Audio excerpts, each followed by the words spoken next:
I'm going to switch over to Tails. And then I've got to reactivate all 3 games in the shuffler. And load them up at their save states, which is where they were last night.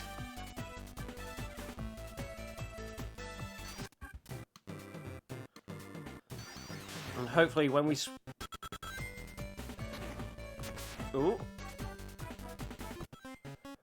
Yeah, okay, so we are back in the room. The save states all worked, and I'm exactly where I was when I stopped last night with the drowning hedgehog. And, okay, so... Come on, get the air. Oh, well. Fortunately, I've got infinite lives, so it's not too much of a worry if I do die from drowning or whatever.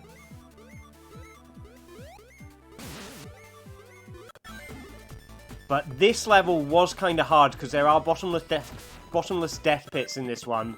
So my goal is to I want to focus on Advance 2 right now. Because I think that's the one that's going to give me most trouble. So this is Advance 3.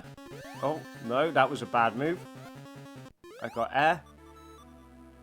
Huh, needn't to worry so much. But I know there are bottomless death pits in Advance 2 right now, in this kind of clouds and mountains stage. So, the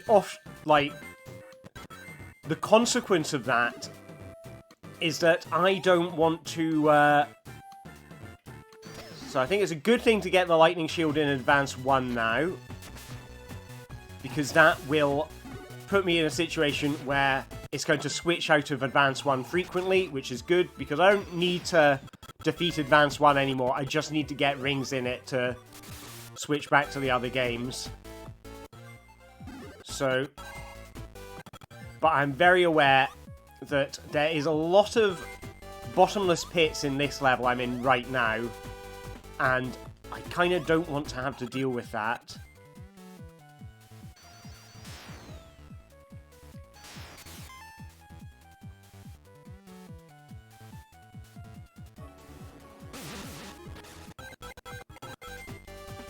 So Sonic Advance 3 has this kind of nice team attack mechanic, which means that as Sonic with Tails as a buddy, I can get Tails to launch me up really high in the air, which is quite useful for getting over stuff. Yeah, so last night what happened was the first few stages were kind of mindless. I didn't need to think too much. And then as it went on, the levels started to have more and more obstacles in them that were kind of deadly. Like, getting hurt wasn't that big a deal. You could just kind of plow on through in most of the games. Until it got maybe into their second halves, and you would get things like danger of drowning, you would get bottomless pits, and you get bosses. And the Sonic Advance 2 bosses, if you've ever played it, they're ones where you have to chase, you have to fight while running. And so you have to chase Robotnik in a kind of car machine. And those are very difficult because you have to deal with the physics of the slopes, and rings will come up automatically whether you want them to or not. Which means that you will just frequently get switched out of those stages. It's kind of like playing Doomsday Zone. Where Doomsday Zone, while you're supersonic, it switches out of the game every time your ring count goes down. So Doomsday Zone in Sonic and Knuckles has this effect where it gets brutally hard because you will have 1 second or less to make any progress at all.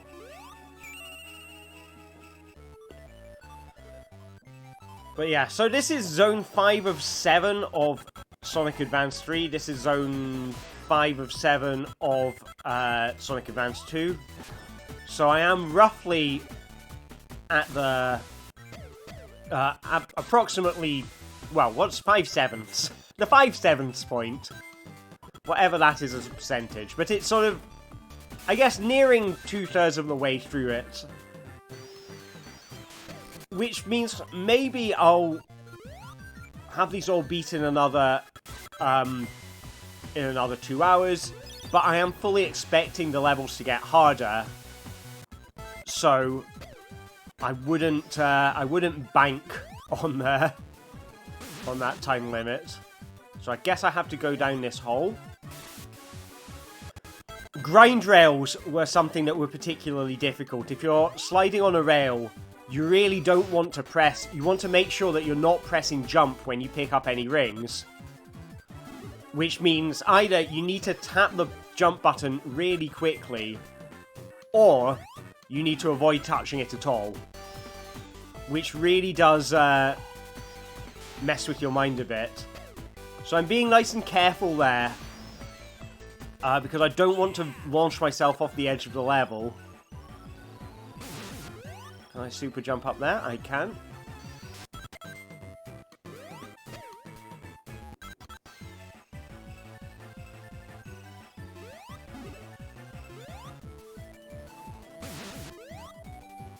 But yeah, so no big threats so far, but I'm fully expecting Sonic Advance 2 to suddenly, like that could have been a death. If that had been a death pit below me, then that would have been me gone because I jumped through the grind rail.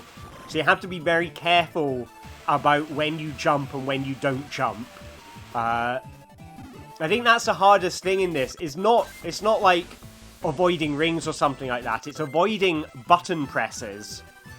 You need to be really careful not to press a button in one game when you know it would be bad for that button to be pressed in another game. So, like, I'm trying to avoid pressing jump if I can, because if I'm in Sonic Advance 2, if I'm on a grind rail and I jump, I will fall off of it, and that could send me flying into a death pit. But right now, there's no particular dangers in Advance in Advance 3 or Advance 1. So I can kind of sort of play it fairly mindlessly on these and just focus on how am I performing in Advance 2.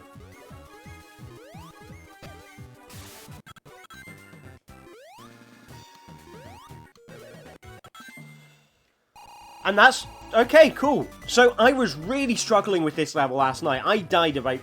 I want to say I died, definitely 5 times on this level last night before I went to bed, and I did it first time this morning. Okay, but this will be fun, because this boss, I know, is stupid hard.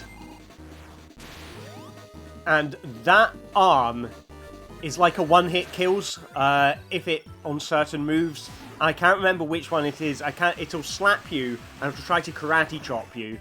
And one of those is a one-hit kill, which is intensely frustrating.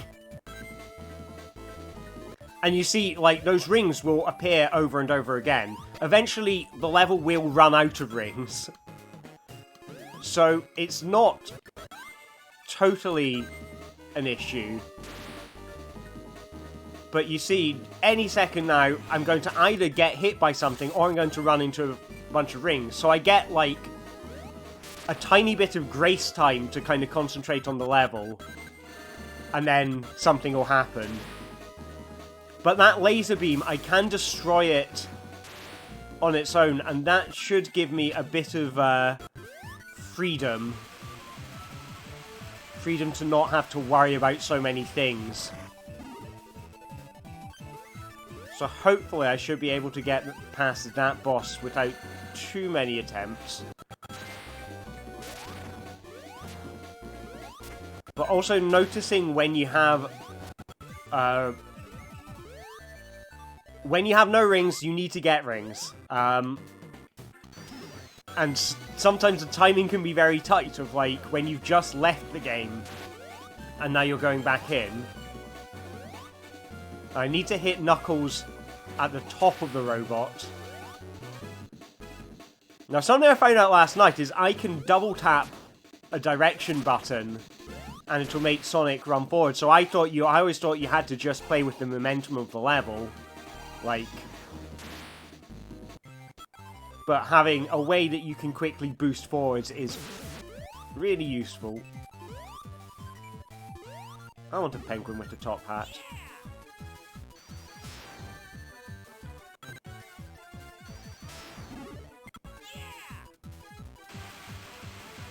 Down we go. Spin dashing through a bunch of rings is kind of useful because it means that you can, for a moment... So I don't know that karate chop thing. I don't know if that's the attack that's the instant kill or if it's something else.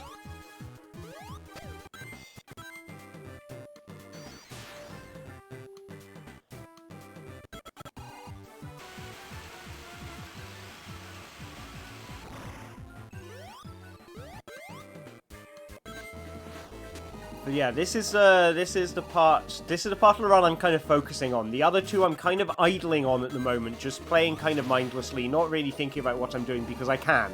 You know, the levels are fairly straightforward. Whereas this is a section I really need to think about.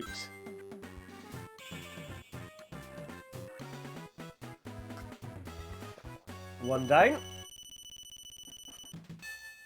It's good. Right. Next up.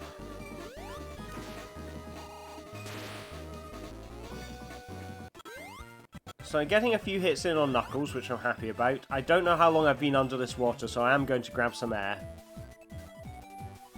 And I think I'm just meant to go down here. So let the momentum take me. I'm going to get... I'll get the air there when I can. Okay, so the interesting thing about that dash move is you are not in a ball when you do it. So you can make forward progress, but you might be condemning yourself to getting hurt. Like, you can't attack the boss with that. So that is kind of useful to know. But that slap, I think, and it's sort of shaking, the arm's shaking back and forth now, and I don't know if, I think that means it's about to slap, and I think the slap might be a one-hit kill. So the music's changed, which means I am, I think, 4 hits away from defeat. There we go, there was the slap. So it's the slap, not the karate chop. But once you hear the music change, that means I am 4 hits away from beating the boss.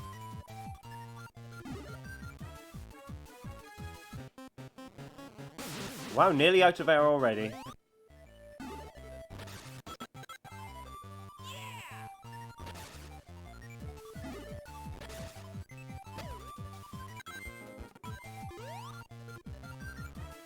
Okay, the end of another level. That was fairly straightforward, that one. I'm fully expecting Zone 7 in this game to get really hard, so I'm on Zone 5 right now. Zone 7, Chaos Angel, is... I remember there being some really tough platforming in that. Which is going to get interesting because... well, platforming is that much harder now. Okay, so that's a special stage up there. But I need to get the Chow key to get through there. Yesterday when I started up the stream, I was talking about how I call them KO rather than Chow. Because KO always sounded like that's what I got used to. And I've noticed through most of that stream, I've been calling them Chow whenever they come up. So please ignore everything I say. Okay, Zone 3.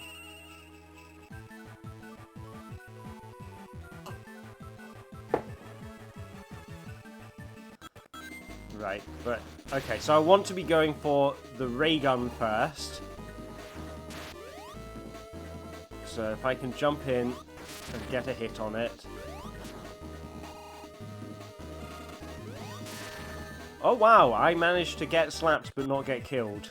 That's interesting. But that air dash is going to... I think that air dash is going to be useful. So think back in the day, I beat this game without knowing that that move even existed.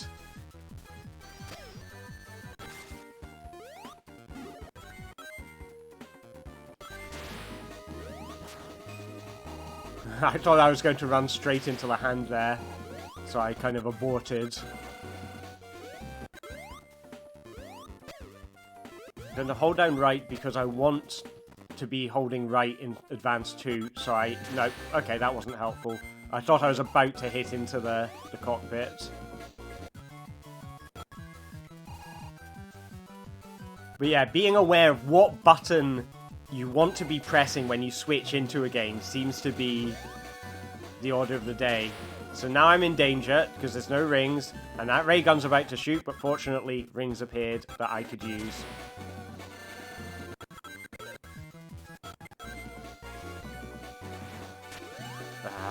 That was silly.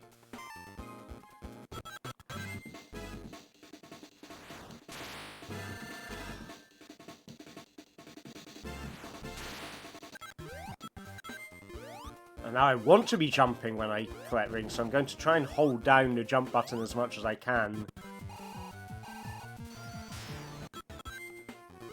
I think he's in the air. Okay, so he landed a hit on something.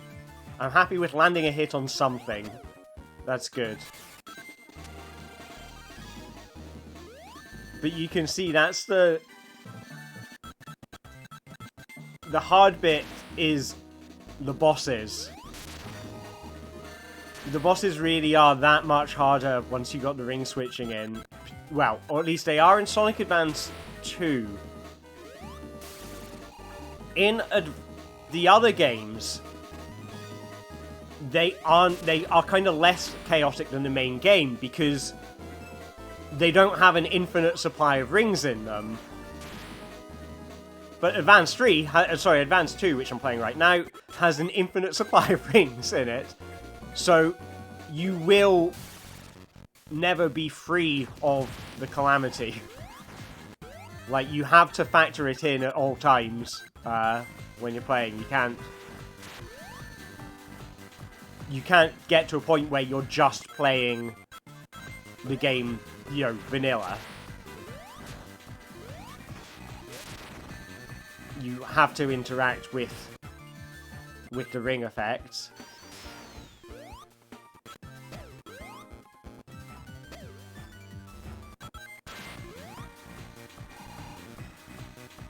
Right, keep it going. So I'm just hanging back because I'm not exactly sure. I'll be honest, I'm not entirely sure what that hand is about to do. The environment art in that level is really nice. I like how it turns into a bridge. So I'm just about to fight a boss on the bridge, but you'll see the difference between, like, a boss in Sonic Advance 1 where there are no new rings, like you will only get rings if you drop them, and Advance 3 where there are abundant, you know, there's rings all the time, swapping you out of the game and breaking your concentration.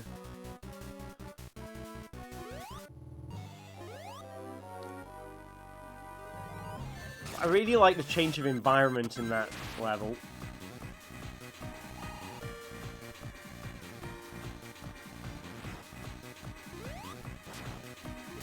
Oh, yes! That was a nice use of the air dash. I'm glad someone told me about that on the stream last night, and it worked out really well, so I'm glad I got to use that. But hello, to new people. I can see a couple of new people have just entered the stream, so welcome to the stream. You know, the strangest thing just happened. You let Eggman jupe you again! Leave me alone! Whatever. See ya, Knuckles. Hey! Grr. I won't let Eggman get away with this. He can now play as Knuckles.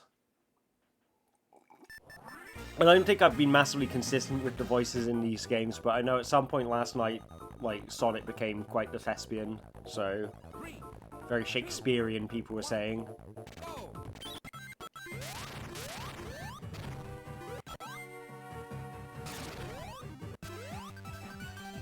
I wonder who discovered that was like the best tension music. And like, speaking of flashing lights, because I talked about flashing images in the stream title, Sonic Advance 2 is now all flashing lights all the time. Like, look at that background. Like, I am not the cause of those flashing lights.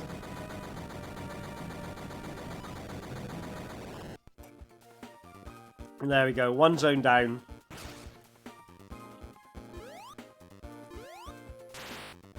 And there he goes. But yes, hello people hello viewers. Hope you're having a good morning. Or good afternoon if you're in another time zone. And yeah, feel free to, if you have got any questions about what I'm doing, feel free to type them in the chat. Also feel free to just enjoy the ride, because I sure as hell am. But yeah, so where am I? What am I? Okay, so I feel like this could get more difficult. I feel like Sonic Advance 2 does get progressively more kind of deadly. So I don't know what the traps I'm watching. I'm still expecting my biggest risk to be grind rails over big pits.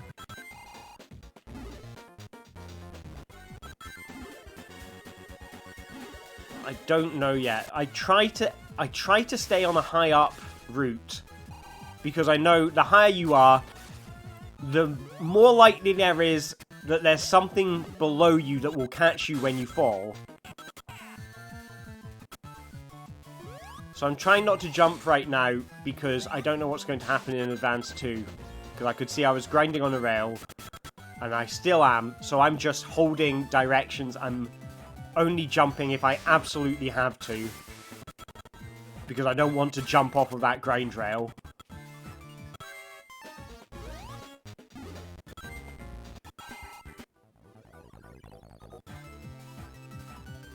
So I got past that grind rail. It would be nice to get to a checkpoint fairly soon, so I don't have to worry about that again.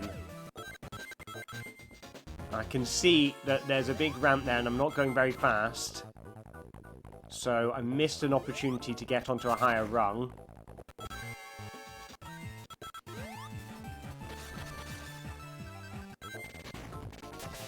But I didn't miss that one, so that's good.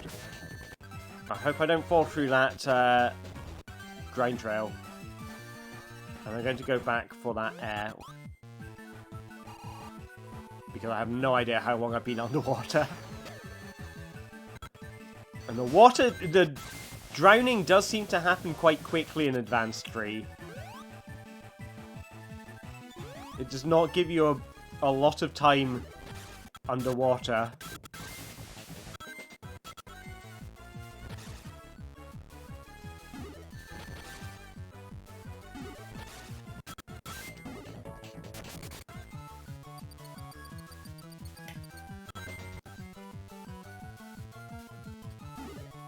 This should be... Okay, so right now, fairly straightforward. I'm just kind of not pressing anything.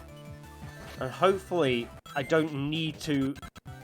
I'm just holding right now. Hopefully, I don't need to do anything important to maintain speed in Advance 2.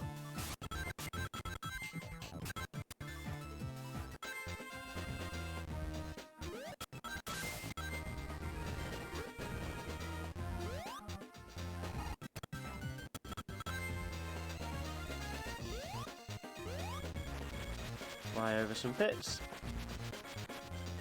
It's nice I've got tails. I don't know where... Okay, so I go up and to the left there. That's how I get onto the high route.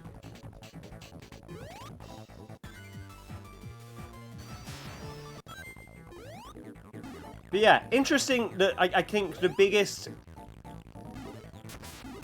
the biggest sort of thinking process is thinking about what do I have to not press. That's...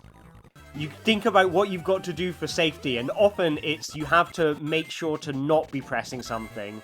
And that's where it starts to get strategic. That's where it starts to get very thinky as a game. Ooh, checkpoint. I really do appreciate checkpoints when they appear, because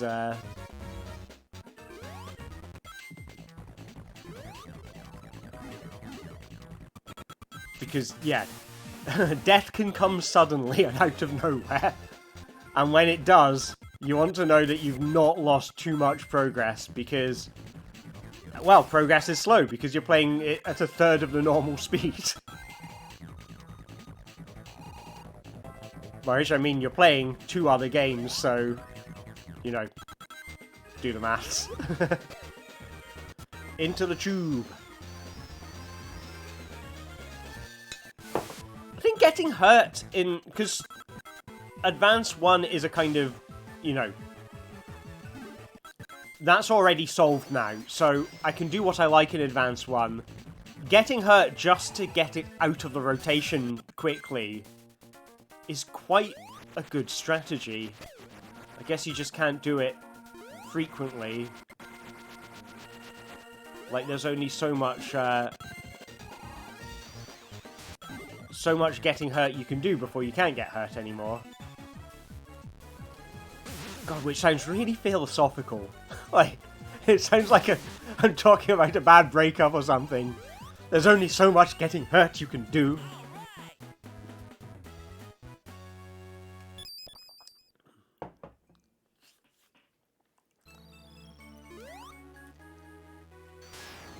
I also want to draw your attention to something I'm very proud of, but, I mean, for the sort of silliest of reasons, but haven't been bragging about, which is right to my... oh, I pointed correctly that time.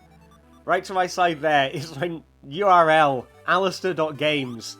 I found out that the top-level domain, alistair.games, wasn't taken, and given that Alistair is much easier to remember than Alistair Aitchison, I bought it, and so now alistair.games redirects to my website.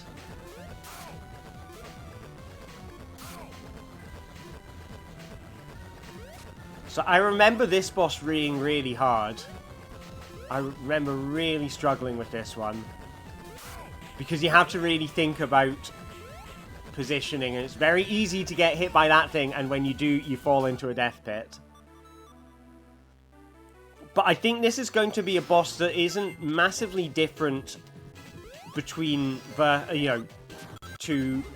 it's not going to be massively different on account of the ring shuffler, because if you get hurt, you will get thrown into a pit. So the way I'm playing that boss now is probably going to be pretty similar to how I play it, unless there's rings on the platforms. It's like, there we go. Shouldn't have fiddled with my headphone. But the way you play it, the way I'm playing it now is probably going to be pretty much the same as the way I play it, you know, in a normal game.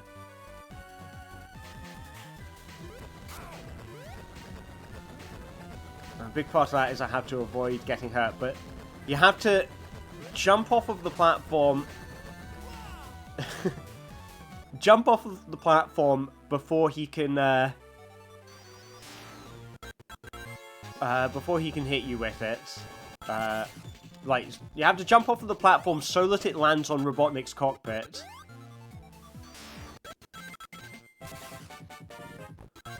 But having rings isn't really that important, because if you get hit by Robotnik, you're probably going to fall off the level anyway.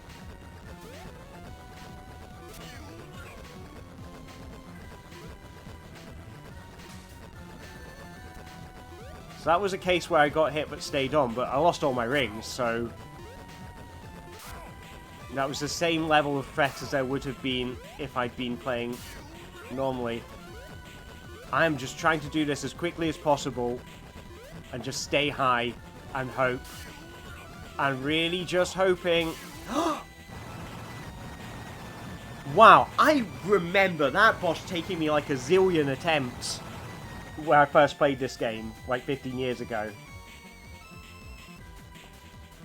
And that's not, I'm not saying, you know, oh yeah, when I was a kid. I'm talking, like, I was 18 when I first played this. So I had the reflexes of a teenager, and this boss took me forever. So I was fully expecting it to be the same.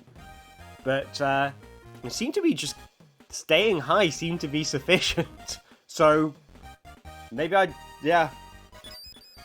My brain was probably too mashed up for my degree to really think about that. And I just kept on banging my head against it at the time, whereas now I have learned.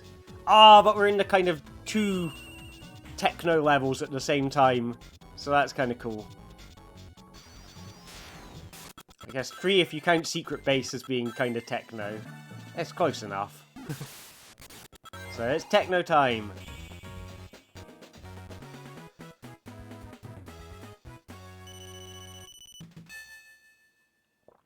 Yeah, I'm making good progress. Happy with this, happy with this. Yeah, the reason I'm playing as Tails in Advance 1 is because I've already beaten Advance 1, but I want to keep it in the rotation, so I've kind of changed the character to Tails to symbolise this game is beat. I was like, okay, that's me falling into a death pit. I knew it would happen eventually. I don't know which way I'm meant to go. Okay, I'm meant to go right. I think I think I have not lost any progress by falling down there, so that's good. I'm happy.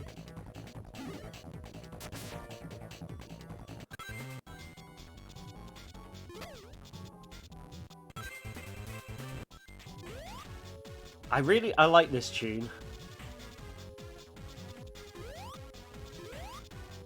They do good kind of the minor key kind of suspenseful music, or yeah, I guess the minor key music in this game I think is really good. You got it in the Ocean Base as well, the one which sounds very kind of spy thriller. But they do very good sort of compositions in the minor key. I mean, maybe minor key is just better. I know like, there is a thing of, in Eurovision, it's something like most Eurovision winners are in a minor key, but most UK Eurovision entries are in a major key. And it's one of the things of, possibly the reason UK keeps on losing Eurovision is because we kind of don't get the European taste, where pop songs in a minor key are really popular in Europe, but we don't get it. We think most of our pop songs are in major keys, and then we go, well, why do they not vote for us in Eurovision? We made the Beatles. And in fact, it's just, yeah, no, just because we're not trying hard enough. Nice. It's too late in the year for me to be bitter about Eurovision. When I'm bitter about Eurovision, it's about being bitter about people complaining about Eurovision, so that's a good kind of bitter, I think.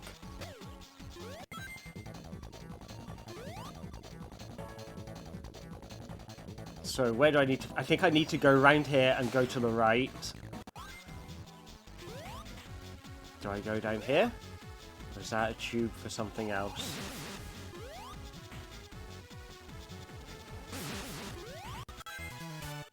I'm kind of guessing where I'm going now.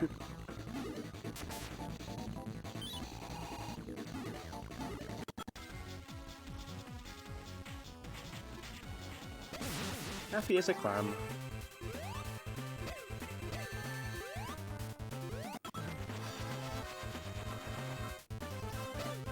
But I think the levels are kind of less obviously left and right. They do kind of move around quite a bit in the advanced games, so it can be hard to tell which direction you're meant to go. But fortunately, that's not been something that's been an issue in anything where there's been, like, a risk of death. But right now, I need to hold left in Advance 2, and I think I need to hold... Well, I'll need to avoid jumping now. Unless I go... I'll try and go to the left and go... so I can go up there. I think that's probably going to be helpful. So I really want to avoid jumping if I can.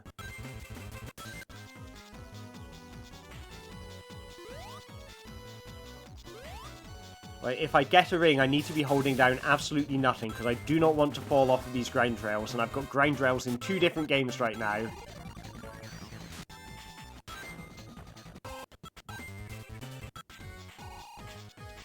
It's interesting that the grind rails were one of these things that were not really intended to be challenging. You just take your hands off of them. But they become challenging because of the ring shuffler. And that's nice. Those are the kind of things that I kind of was looking for when I started making all this stuff, is I want to find stuff that's difficult, but not because it was intended to be difficult by the developers. The grind rails were intended to be fairly mindless, but with the ring shuffler, they become really dangerous.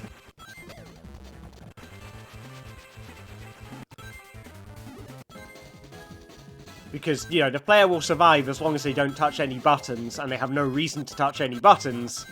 It's like, yeah, that's a non-challenge. That's just there to feel good.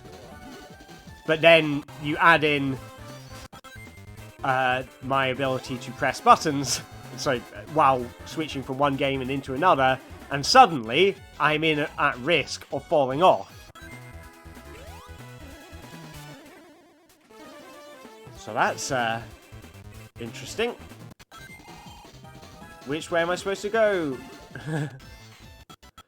Just follow the rings and trust them. I can't get through there, I need to be Knuckles.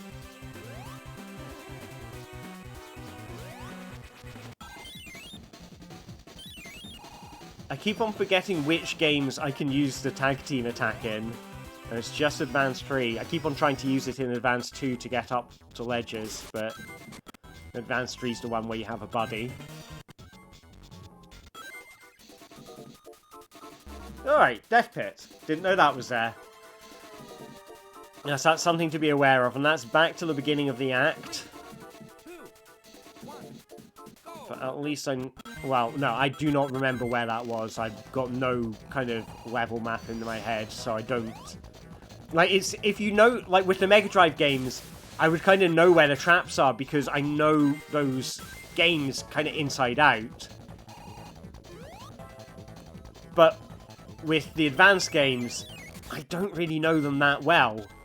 So, like, if I fell down that trap, I am not going to remember where that was.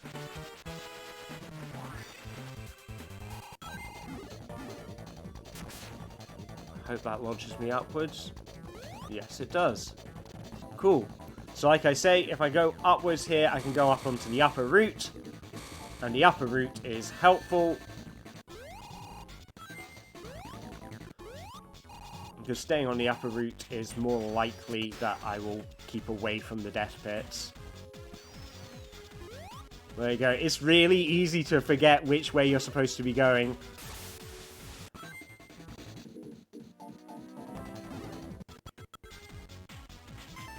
But checkpoints are good. I like checkpoints. Very happy with checkpoints.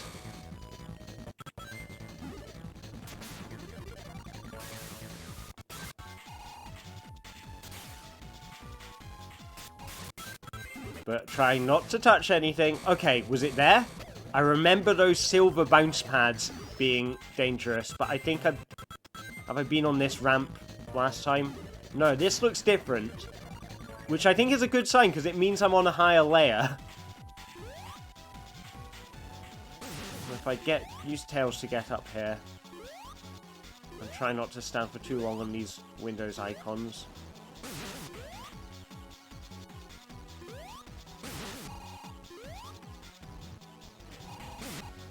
Maybe I'll just go to the... Yeah, that was too late. I was trying to get too clever. At least I just passed a checkpoint, so I don't feel too bad about that.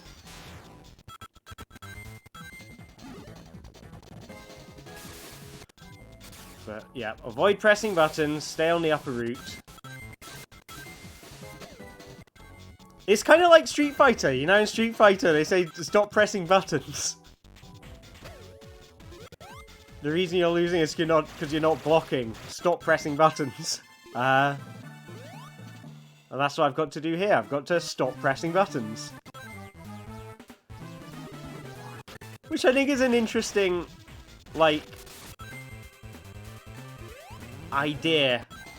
A game about not pressing buttons. Because pressing buttons is what we do all the time, but, like, making an active choice to choose not to press a button is an interesting thing. It's one of these, like, I remember this coming up in, like, a few years ago. I was working on a sort of scrolling shooter as a contract project, and one of the comments I gave them on the design was, is there any reason for me not to shoot at something? I think, like, if you have to, like, Ikaruga does this really well, where when you're playing Ikaruga, so that's a game where the enemies are either black or white, and you can get hit by bullets that are the same color as you. Sorry, absorb bullets that are the same color as you, but get hit by ones which are different. And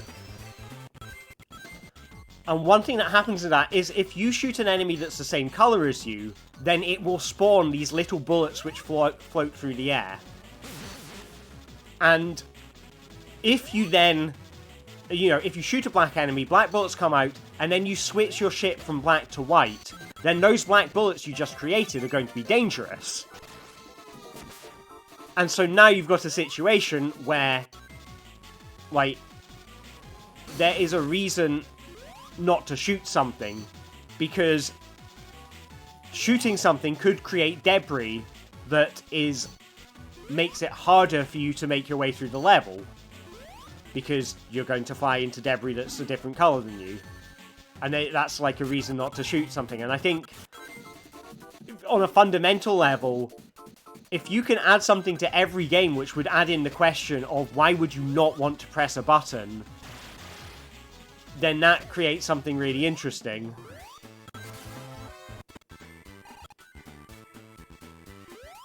I'm going to try going down here and hope that that's good. That sort of spring path, that tube thing that I'm going through is quite useful, because while I'm in there, I don't have to think. Like, anything I press is fair game. I wonder if there's anything up above me.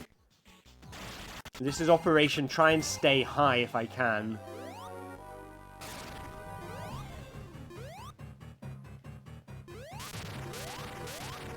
One question I have is, will I beat Sonic Advance 1 again before I just beat the other two games? I'm thinking it's quite possible.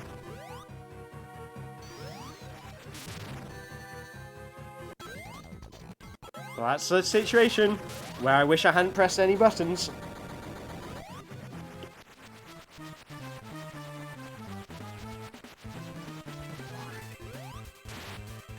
I guess if I do that, I have to switch on to Knuckles. And that's a shame, because he does not like to chuckle. He does not. There's something he'd rather do, and that's flex his muscles. He loves to flex his muscles.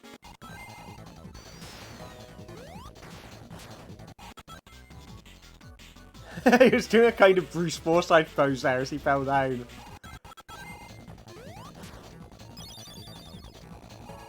But yeah, okay, so this could be one of these sections where I'm having to hold left in one game and right in another, but as long as I just let go, I'll get through that grind rail.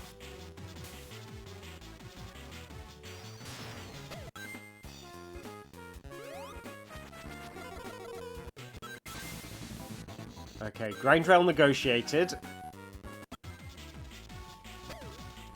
But it could be, I don't know, it feels like I'm in a dangerous situation in Advance 2 right now. Above a ton of bottomless pits. Okay. It does get hard to remember, like, where you are and am I in danger? Am I in a point where I shouldn't be pressing buttons? But I think that is the most interesting thing to come out of this. There have been some really tight, like, snap decisions I've had to make, particularly fighting the bosses in Advance 2. where I've had to react to something incredibly fast because, like, the danger came just after I collected a ring. So as soon as I switch into it, I'm having to deal with it. Again, another situation where I don't want to press anything. Or at least I don't want to press jump, because I know I'm on a grind rail in one of the games. Which one? Can't remember. Oh, it's on a grind rail in 2 games, I think. I wish I'd seen that there was an upper route there. But yeah, let's just keep your fingers off the jump button.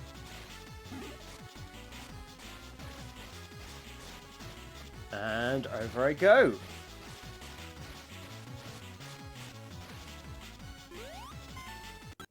There seem to be quite a few checkpoints in this level.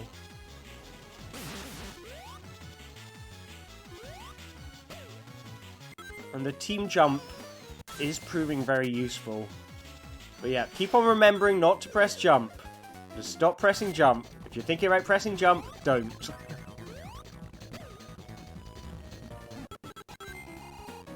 I wonder if that lightning shield was a bad idea.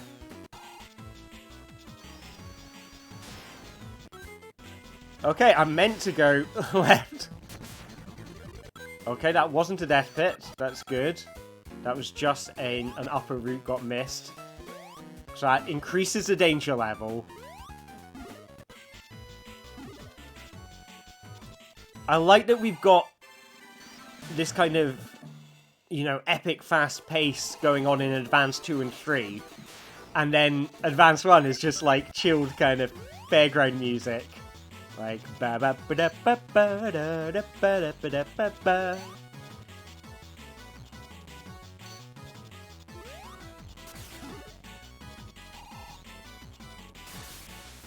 Okay, on another grind rail, so again, don't touch buttons. Just direction buttons. Direction buttons are fine. Jump button, not good. I pressed jump there. Shouldn't have pressed jump. Should just let those rings fall on me. Shouldn't have tried to pick them up.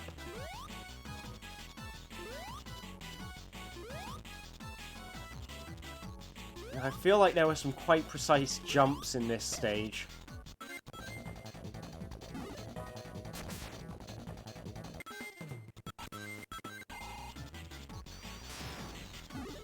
Trying to figure out where I've been before. I think I meant to go right here because the arrows are pointing right.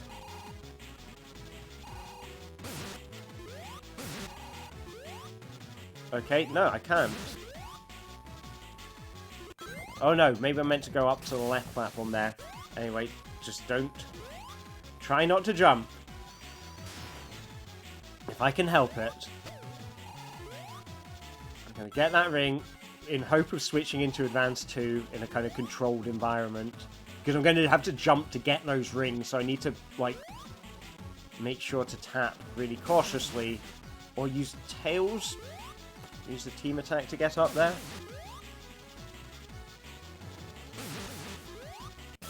Okay, yeah, that seems to be a good solution. But not good enough. Okay, so I'm just going to have to be very picky. I'm going to have to, like, tap the jump button and immediately release my finger. Or I just jump and hope. Okay, that was fine. Jump and hope was sufficient.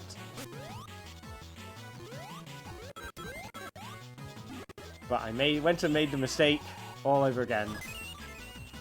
Is that Act 2 or Act 1? Act 2. I'm making good progress through this one. Huh.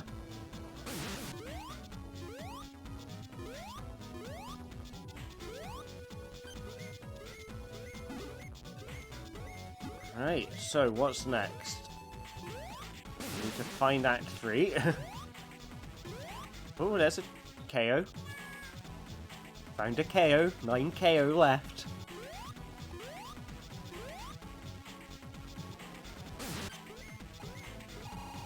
I think I need to fall down that hole.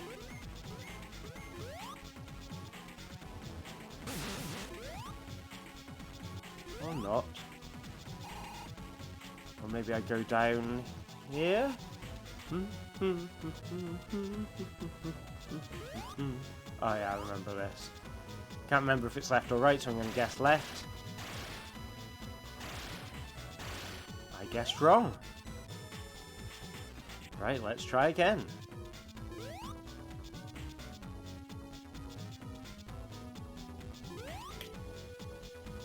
So it must be right. And this should take me all the way to Act 3. I think I go up on this one. And there it is, Act 3. Right. The adventure continues.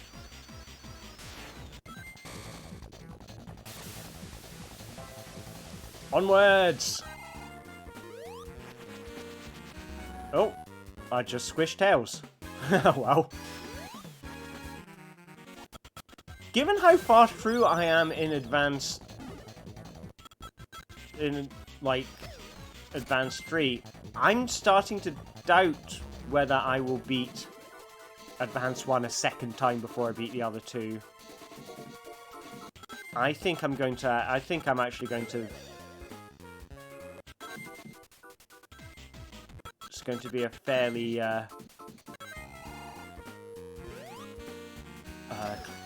yeah, straightforward. Not straightforward. I don't know what I'm saying. Ignore me.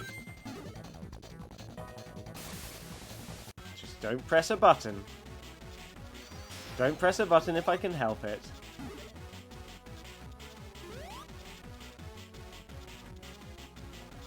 But listen to this is good minor key music.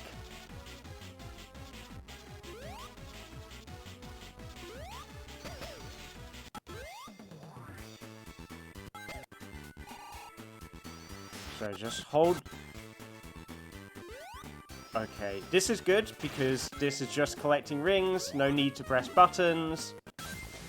So I can get along the grind rail.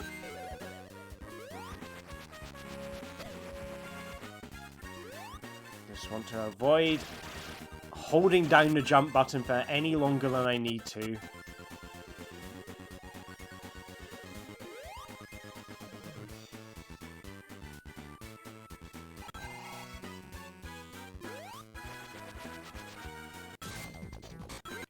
Okay, that could be difficult.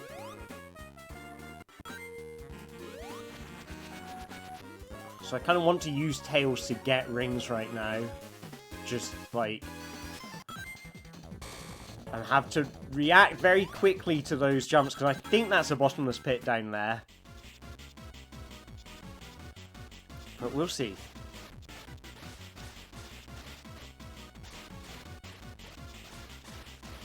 I can't remember where I'm meant to go in this bit.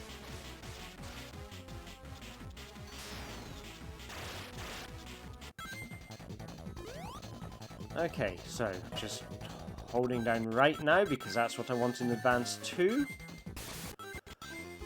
But yeah, that's an interesting strategic thing that started to appear, is focusing on just one game and having the other two as, can I treat these two games fairly mindlessly?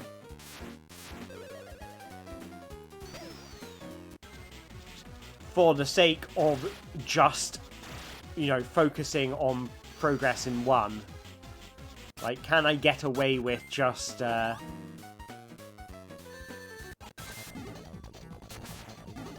just keeping it fairly, mindless in two games, and then I only have one which I have to actively think about what I need to be pressing.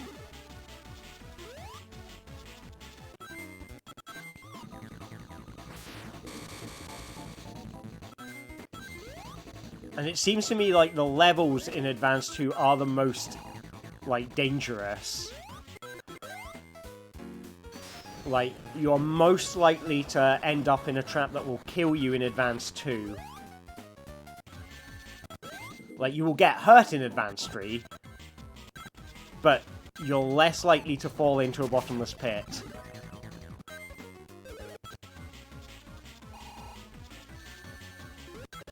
Ah, do you see what I just did there? I jumped. What was the lesson? Don't press buttons. Stop jumping. Another lesson from Street Fighter. Stop jumping.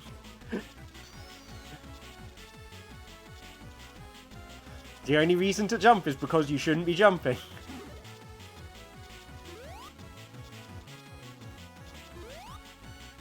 I'm sure better Street Fighter players would have a better way of looking at it, but I've always said that's from the only reason you would jump in Street Fighter is because you shouldn't jump in Street Fighter, as in if you think your opponent won't expect it purely because you shouldn't be doing it. So I'll use a team attack to get through there. That's a checkpoint. Bottomless pit, but that's okay. It was right after a checkpoint. Nothing lost. I think I seem to remember this trap being kind of difficult because you have to get the both...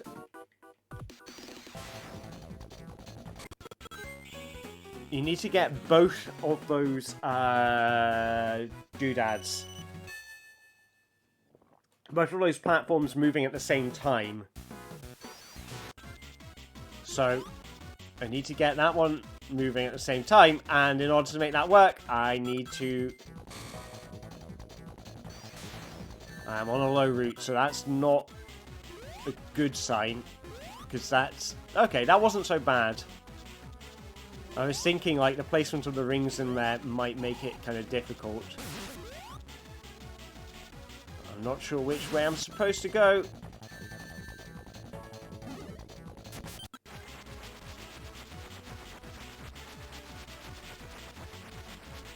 Okay, I think I'm safe to drop down here. I am not. That's the death pit. I've not been keeping track of how many deaths I've been getting, so... I wonder if I can just use this... I probably don't... I mean, I could probably get past this without having to negotiate the puzzle just by using Tails' team attack.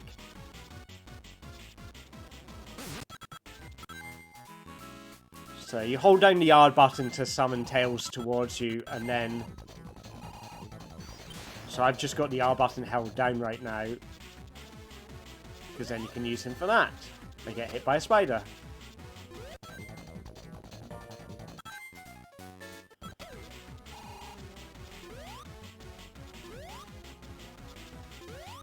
There we go. That's what I'm supposed to do. And I've got a kind of mindless section. Or not. I've got a grind rail, which is worse. 2 grind rails. So hold down right. Don't press jump. Only press jump for the instant where I need to jump. And then the rest of the time, just hold right. Do not jump into rings.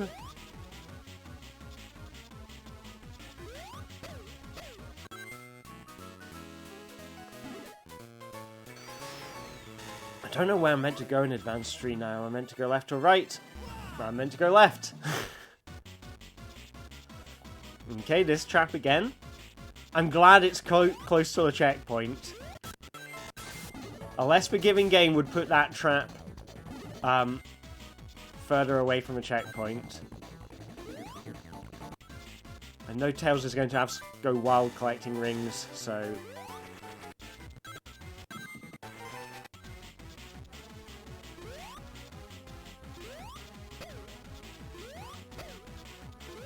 So, let's use the flight and use it to safely land here.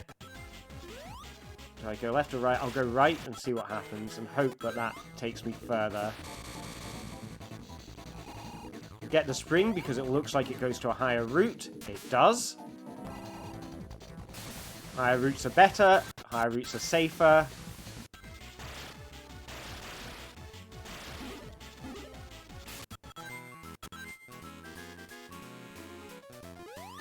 I think this would be interesting to race, you know, to see, because I think as like a speed run, like there are kind of interesting things, like you can't do a lot of the tricks. It's largely glitchless, I expect, because there's a lot of tricks that would that could go wrong. Alright, so where was I when that happened? I think I've not made progress. So I think that's the second time I've died in that same location. And it took a while to get to. But as a speedrun, it'd be interesting to see people racing, because I think knowing whether you're ahead or behind would affect what risks you'd be willing to take. And there is a lot of, risk involved in this, in terms of being able to judge what you're going to switch into, and, like, because it is kind of unpredictable when your switches are going to happen.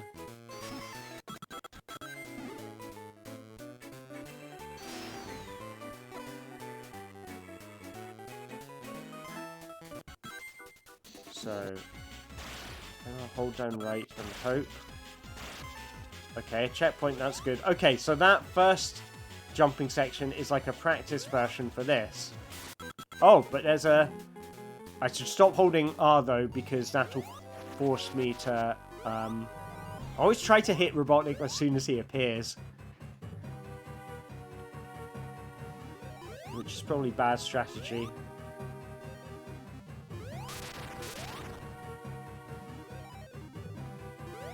It is interesting the way his eyes pop out of his head when you hit him.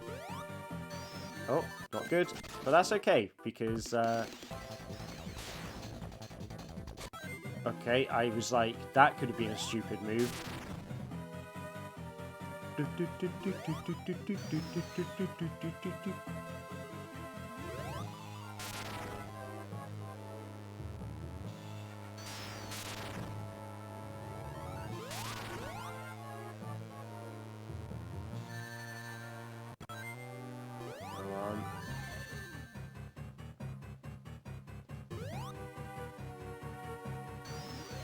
I was getting too ambitious there. Remember, I'm on a grind rail, so try not to jump and collect rings at the same time. I know I sound like a broken record.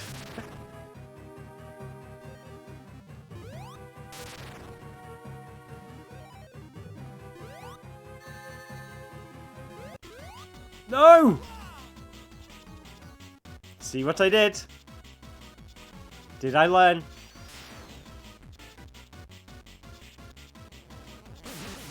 Oh, the team attack is useful because it stops Tails from collecting rings. I'd not thought about that. But you can avoid collecting rings by holding Tails. So I'm still holding the R button down to make sure that I don't collect any rings.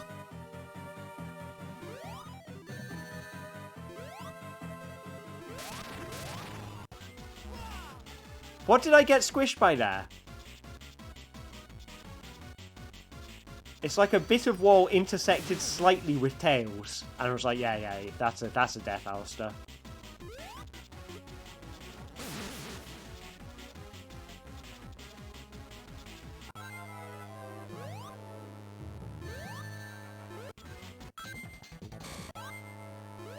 Okay, what do I need to do? In Advance 2, I'm not sure.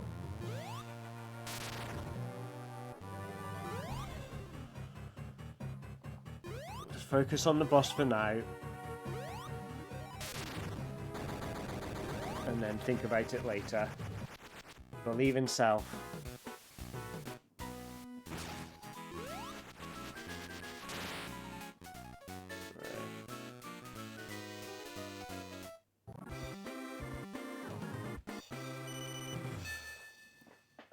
Alright, so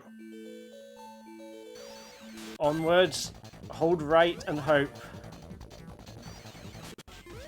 No, that's not what I wanted. Can I fly across it? No, that's not good. That's no good. Right, hold on to Tails. Make sure he doesn't do anything stupid. Use him to jump over here. And then you go down, and then you want to stand on this one again. That one's going to come up along the bottom.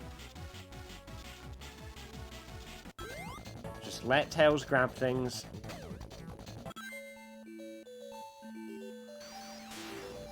I'm still holding down R because I don't want him to...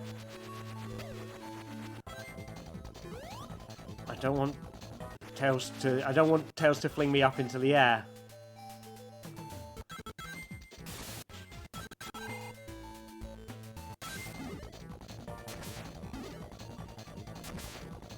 That's me thinking about, because I was pressing R and then was like, oh no, I should take my finger off the trigger. Okay, I'm gonna get this eventually. I mean, the challenge here is less about... It's a bit different to the other challenges where they've often been, like, just not having time to respond. I've got time to respond, but just not as much as I would want.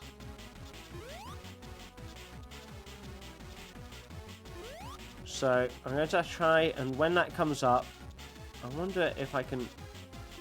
No, okay, that caused him to... That caused Tails to fling me upwards, but that's okay. Okay, I'm just going to do this normally. I'm just going to try not to press anything and let the rings... Let the thing take me upwards.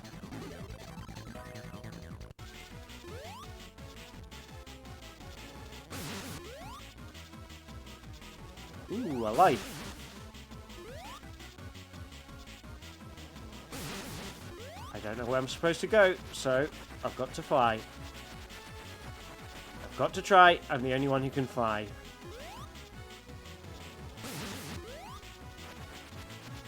Can I go in there? Tails can. Interesting.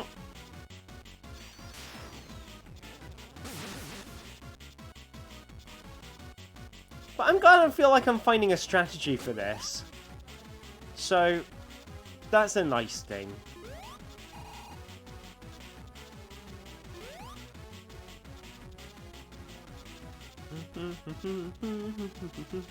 Look at me, I'm holding Tails the Fox. Look at me, I'm holding Tails the Fox. Oh, it goes over there.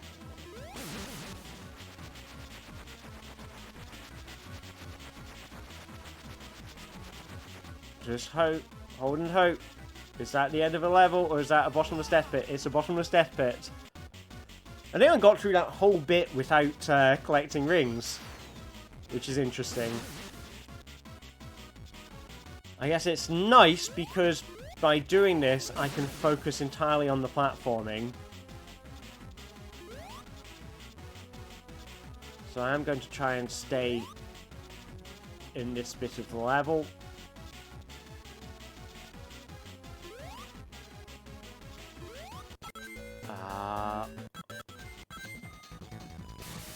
Okay.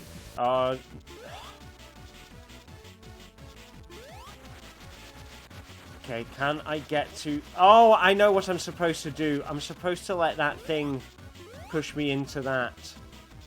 So, I need to think about, is there a way I can get that platform to pick me up? Or maybe I just focus on that grind rail for now and just hold right, use the rings to let me safely negotiate the grind rail.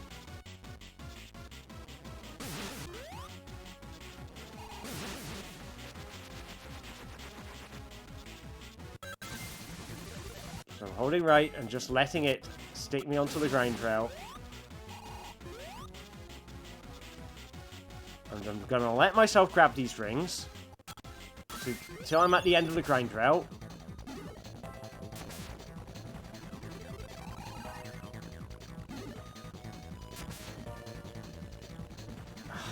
I wanted to land on that platform there.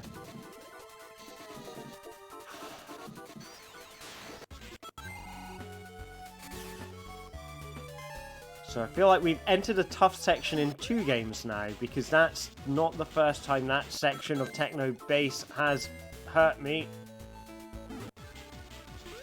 Okay, And now I just let it get me into the tube. I hope this is progress. Okay, it's a checkpoint. So checkpoint means progress.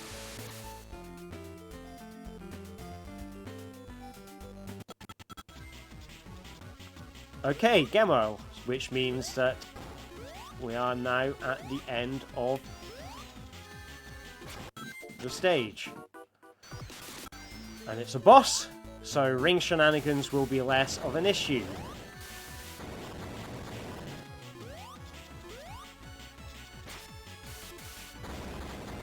If I can remember how to beat the boss.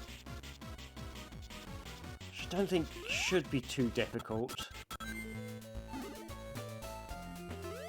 Which means that up until this point, I think my attention can probably go to Advance 2. Oh, I did a silly there. I was pressing a button. That was lucky. I released it just in time, but I was not thinking about it.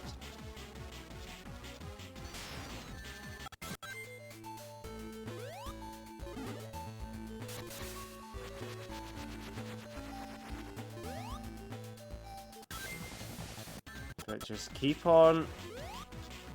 Don't press buttons.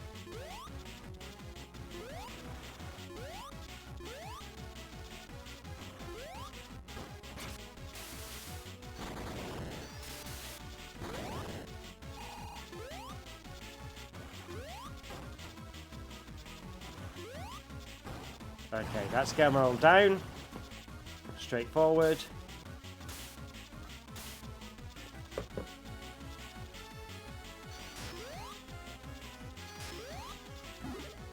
Oh, there's more level. I hope that takes us to the end. It does. Okay, so that's Act 3 down, so we are on to a boss.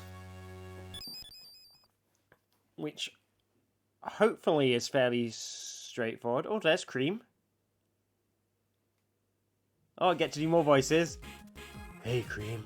Long time no see, Sonic! What are you doing here? Take me a walk with Cheese! But we're lost! This area isn't safe. Let's go. Okay! Let's go, Cheese! You may select Cream now.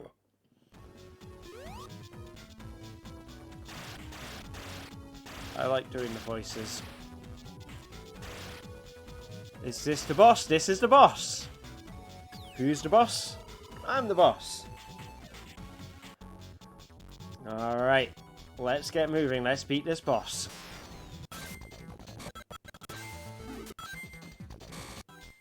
Okay, I'm going to focus on pressing right because I think that's what I need to do in Advance 2. I've been past this bit so many times, I feel like.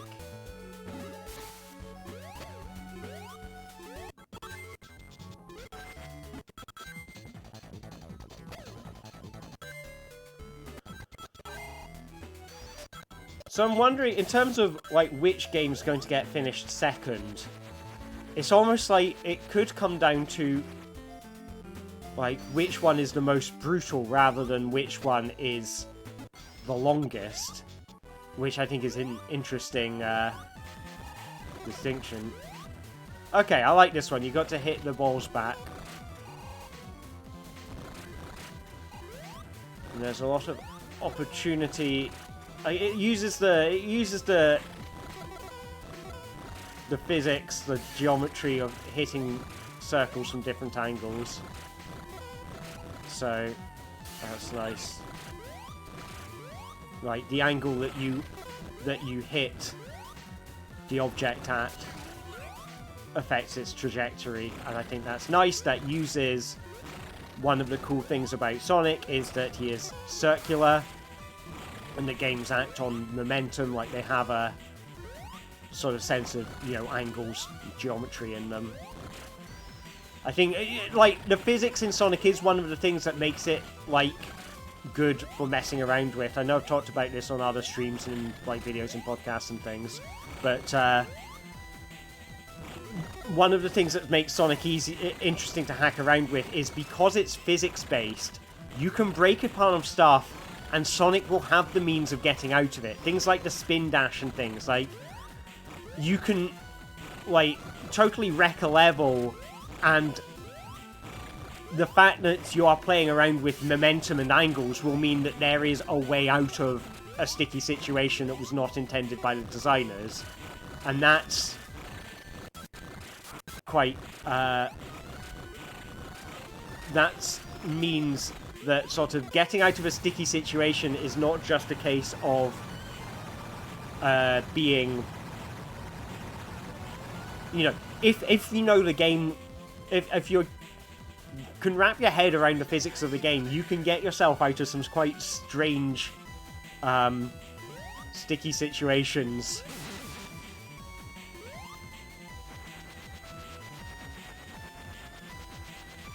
Let's get the thing. On we go.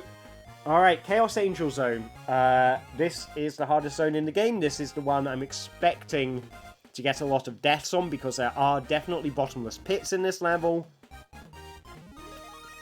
I think the bottomless pits have rings near them as well, so it could be quite brutal. Whether it's as brutal as the grind rails in Advance 2, I don't know. But this is great music too. I love the music in this zone.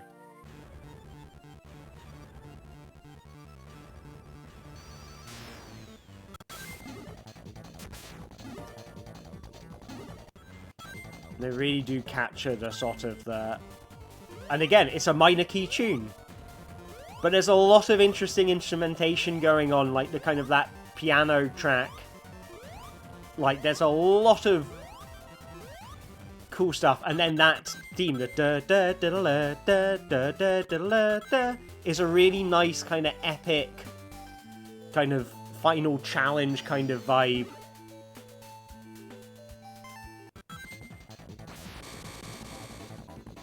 But we are onto the final zone in Advance 3 before we got to it in Advance 2. Can Tails swim out of this predicament? Nearly. But... no. Oh well. Will probably be a bit less tight for air this time, because... yeah, because the checkpoint was underwater. Right.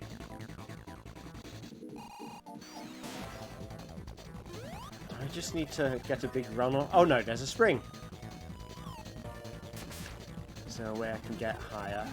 Okay, I remember this bit. This is the bit where I died. That's the same bottomless pit again.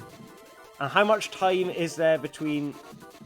okay, so there's like a minute of play, and I have to remember that that bit's there. So presumably in 3 minutes' time, I will get to that same trap again. I need to remember how to negotiate it. Maybe if I avoid getting rings... what was that, Alistair? What was that? If I avoid getting rings, then I'll be able to focus on Advance 2. But, I mean, there's only so much focusing I can realistically do. Ooh.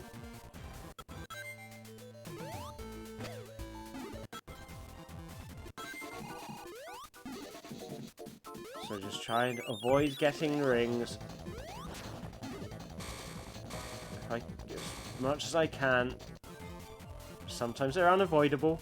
There we go. That's okay. That's a part of life. Oh, okay.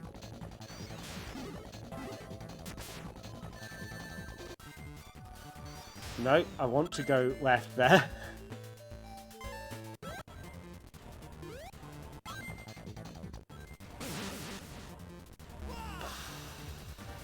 Okay. Interesting start to the level.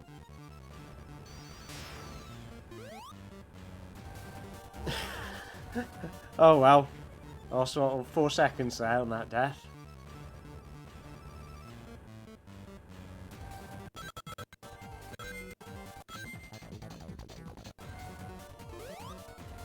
Well, that's going down because Tails landed on it. That's not fair. Tails killed a platform for me. Right.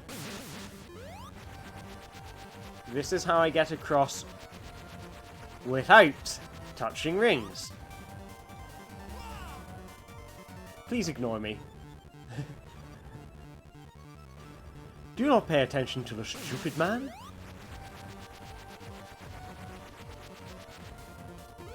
There we go. I've missed out on most of these platforms. It could be that the team attacks prove really useful for this run. Because they prevent me from having to deal with stuff I wouldn't want to have to deal with. If I can fly over things using Tails, then I can avoid... Okay, but here's a case of I will have to... Those are mandatory rings. So spin dash and let go, and then just focus on the controls I need for Advance 2. Try not to jump.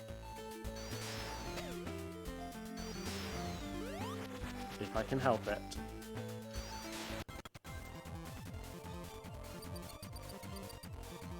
So if I jump here, it's non-dangerous. If I jump there, I think it is dangerous.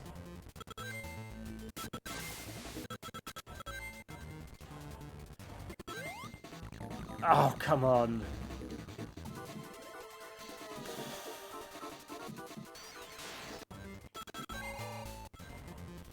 Yeah, suddenly you will get situations where you need to concentrate really hard.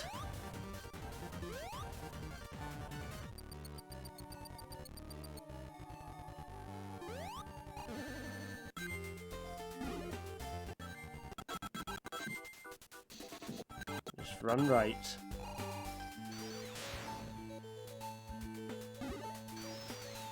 And then, okay. So do I go left or right here? I can't remember, so I'm going to go left.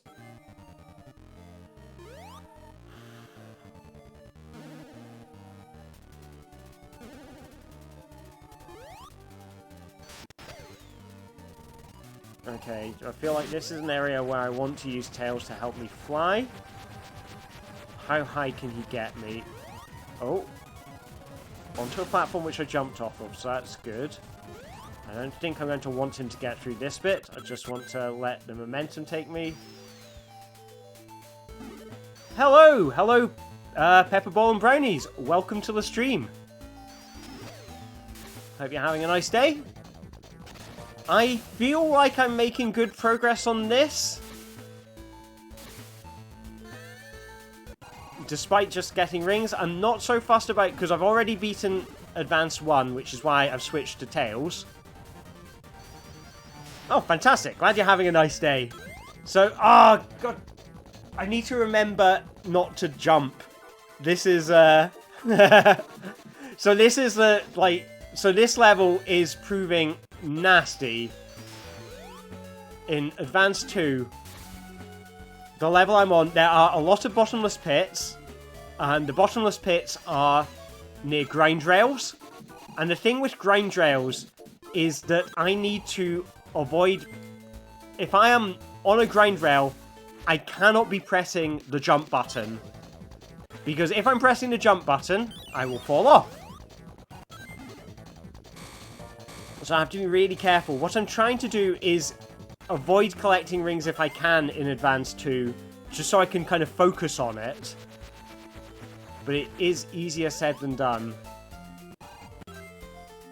So I'm spending a lot of time, you know, I'll do something and then I'll, like, try to not press buttons for as long as I can.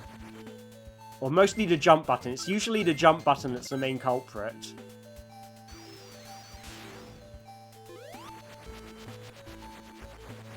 Let's...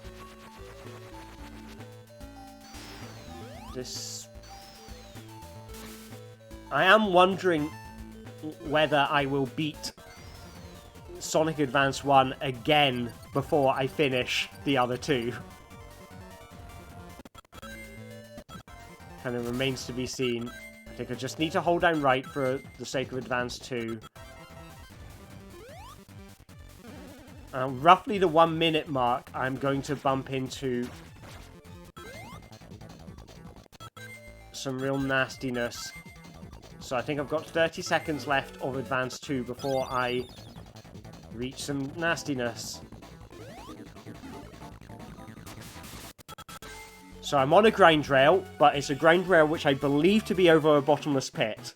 So with my controller, I'm just going to try and press directions as much as I can. I'm going to avoid pressing the jump button, especially if I'm near rings, because I do not want to be holding down jump when I switch into Advance 2. So that's section 1.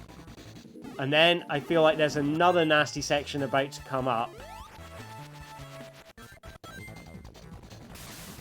which is here. And I just do not press jump. Do not press jump. Do not press jump.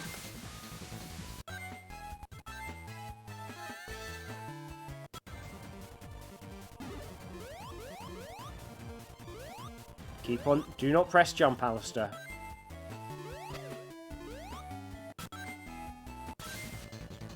Okay, and then this bit was just a death trap on its own merits? Is there more? Yes, yes, here it is. Here's the bit where I keep on dying, and I need to jump onto that thing and get off, and I did it! Oh, the number of times I have died right before that. It's that platform which you have to jump on and then jump off of. But here we go. It's boss attack time. And boss attack time is where things start to get particularly difficult in Advance 2. I would say out of all the games, Advance 2 has been the nastiest. Oh, I did it. Thank you very much. The sense of relief I am feeling right now. But the Advance 2 bosses have been really quite nasty. Like, they require a lot of concentration.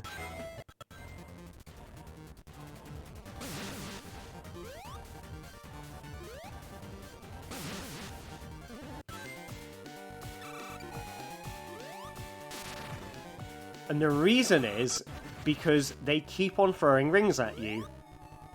And whenever something throws rings at you, you have a kind of... like, you'll be switched out. And then... but the problem is switching back in, because you have to react quickly to the new state of play. Like, you may have...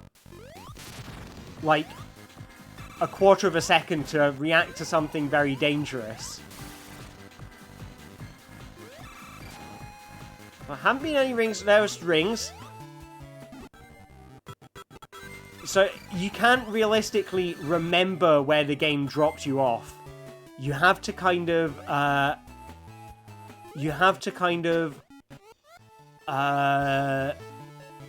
like, just respond quickly, because you can't, like, keep a mental picture of the situation when you're switched out of the game. Well, I can assure you the games are usually more straightforward than this.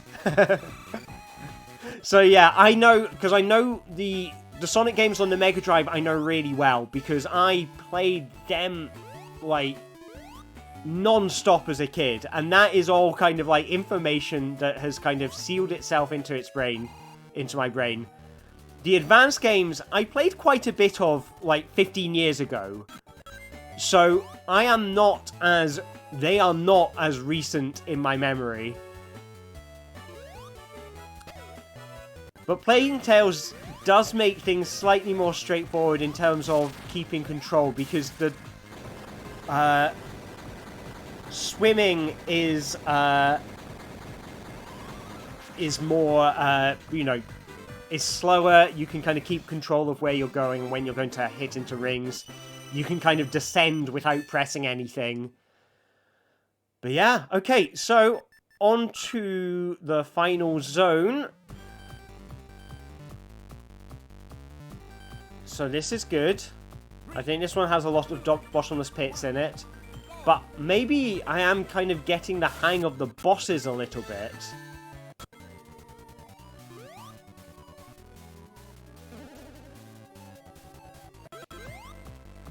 Oh, that was lucky. Because that was a bottomless pit right there. That I almost fell into.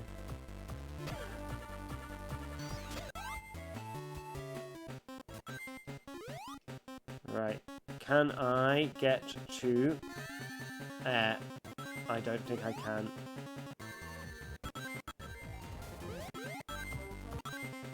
No. Oh, that's a... Oh, so close. Did you see that air bubble right there? Yes, that would be... I can appreciate that would be useful. That's something I can add into future versions. To have the current game named on screen would be very useful. Thank you for suggesting that. That is definitely a feature that I will add to future versions of this.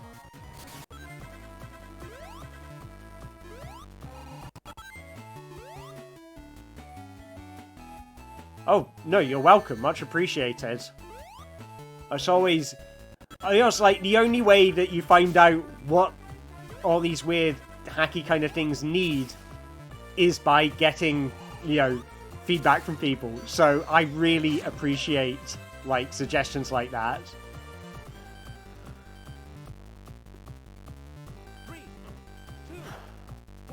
Right, so that was about 20 seconds in. Don't press anything. And...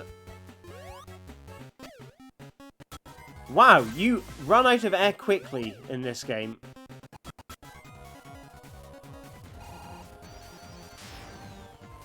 Now, I feel like there is a kind of dangerous section coming up kind of soon, because we'll go outside, and then there'll be bottomless pits with rings above them. So, I'm expecting Advanced 3, which is in the kind of Egyptian setting, to get kind of difficult very soon.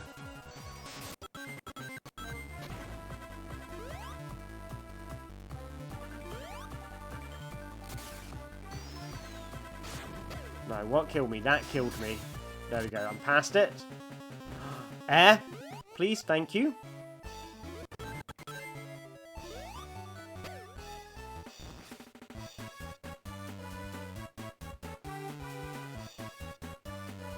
Use the invincibility to just make my life easier. There's air bubbles. I'm probably going to need them. Ah! Hi, Pepin! I didn't realise that was you. Ah, cool. Oh, thanks for coming along. I hope you're doing well.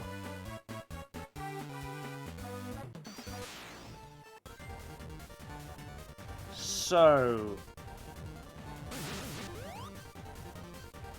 where's... Okay, checkpoint is good. I like checkpoint.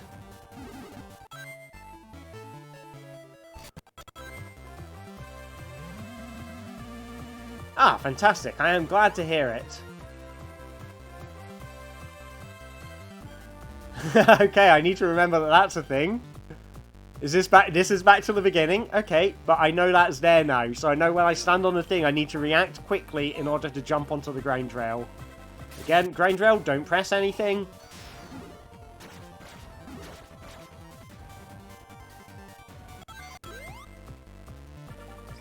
That's what happens when you press something. You need to remember not to do it. It is a long way down. Egg Utopia. That sounds... That's, like, sounds like another name for Scramble Shake. Egg Utopia. Right. Okay, so lots of reasons not to press buttons now. But when Tails is swimming, he is kind of drifting, so you can, like, just hold whatever button you want to be pressing on the grind rail.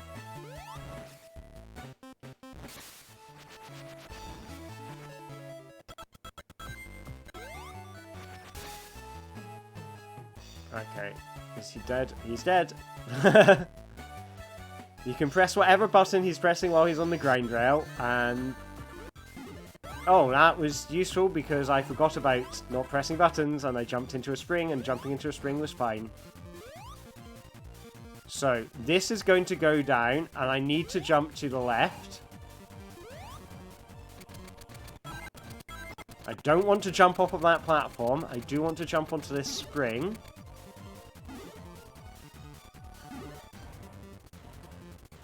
I want to go down here. I think I want to fly across this, so I'll get Tails to help out. Yeah, it'd be awesome to catch up. Like, yeah, let me know. Send me a message or something. Always up for a chat, and always up for new events. Are you talking physical events or digital events? Both of which are things that I enjoy.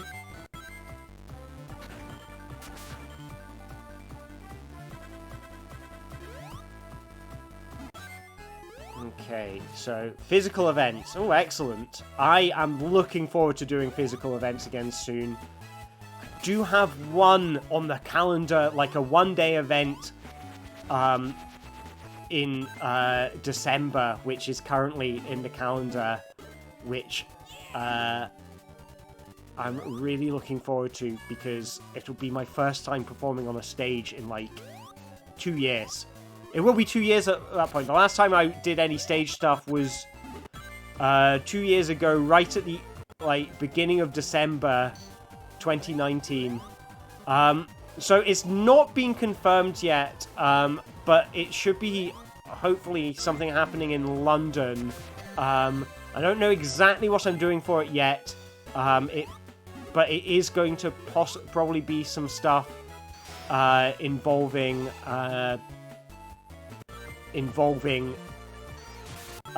the Sonic hacking stuff, and of course plenty of audience interaction because it's me and I can't do a thing without audience interaction. That's I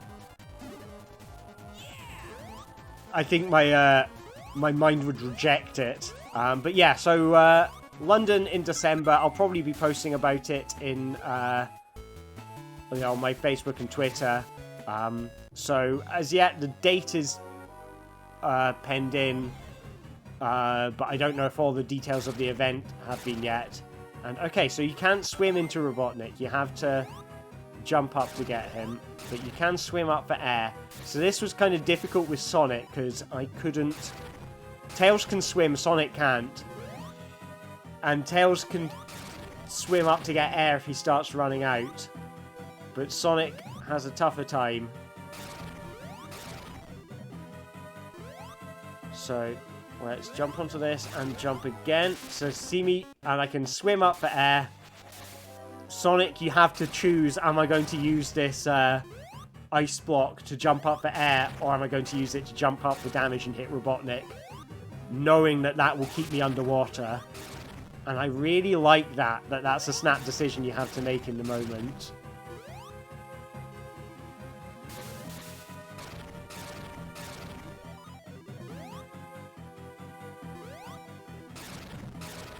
So, let's see if I can get up here. I might be able to get 2 hits on Robotnik. No, just the 1. Get the ring. Thank you. Oh, there's the music. I better rise to the surface. It is slightly easier with Tails than it is with Sonic.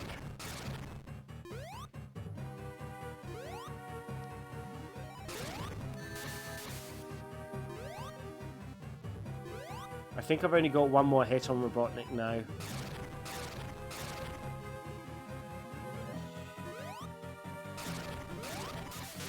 No, maybe 1 more after this.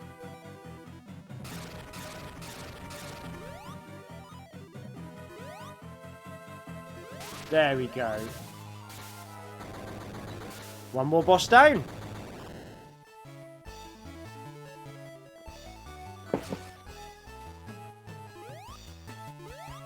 So, making good progress on the second run of Sonic Advance 1.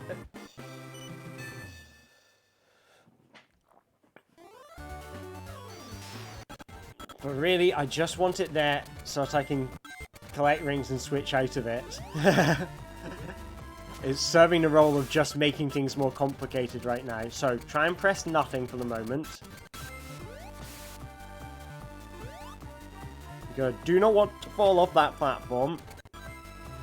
Okay, so here's a bit where I need to jump at some point to get on the grind rail. Now I want to press nothing while I'm on it.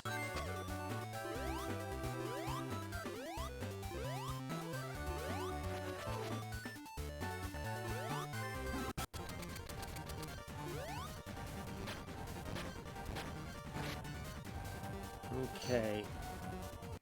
Oh, I'm near a checkpoint. That's good. I like checkpoints.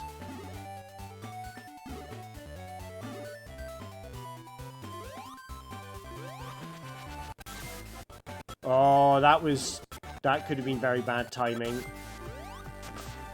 Because I did press the jump button to fly up and get a ring. And I released my thumb fast enough that I survived. But that was not smart play on my part.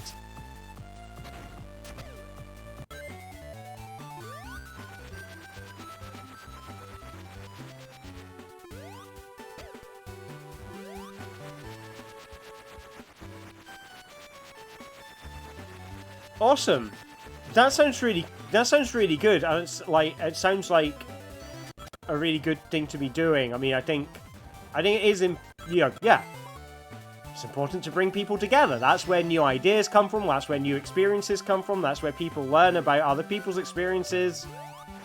So, yeah. I mean, that sounds awesome.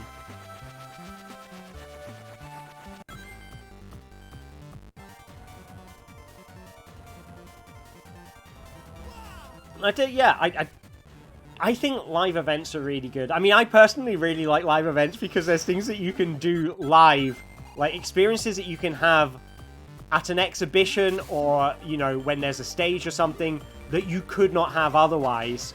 I think I've found, like, that as well as that, like, you know, in terms of normalizing games and kind of bringing people in, like, stuff that sort of you could only see at an exhibition often by nature needs to be accessible, and just because it needs to be, you know, people will be seeing this for 5 minutes and 5 minutes only, so they need it to be a really awesome 5 minutes. But the thing is with those things is that they are as enjoyable to, you know, people who, you know, aren't really, you know, so fussed about video games as they are to people who are. So you get a kind of experience for everyone. And I think once you're kind of doing stuff that's designed for live physical events, because it has to be accessible in a short period of time, it also, like, by nature ends up being accessible to a wider audience as well, which is kind of nice. So, yeah. This is all cool. I'm excited. I'm excited to, like, see what you've got in the pipeline, to see, like, what's planned, and to come along. This all sounds amazing. So, that death is one of those points where I'm glad I have infinite lives, because I think that's one of those jumps that when I was playing this the first time, I took a lot of attempts to do. So,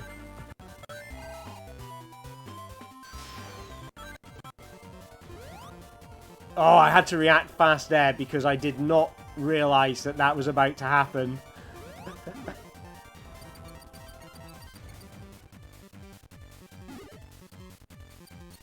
So I need to go slightly to the side. And here we go. I'm on a slightly higher route, so that's good. Generally, staying higher is better because you have the lower platforms to catch you if you fall. Which also sounds like kind of philosophical advice. Ah, I pressed the jump button. I swear I pressed the jump button. Oh well.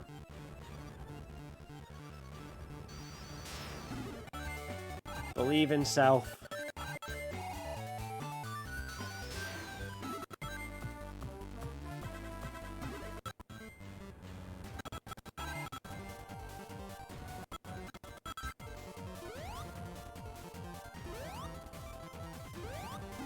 Right, down I go. And then slightly to the right, up onto the high path. Jump onto here. Onto here. Here, and then the third one, there's something interesting about. Okay, there's this. I need to avoid pressing a button until I'm at the top. Jump onto here, And then just wait. Patience. Oh, this is nice bit of platforming, because that's a real awkward shape. You know, that diagonal movement. So you can't jump on it when it's at the top. It's too far away when it's at the top. So you have to time it right.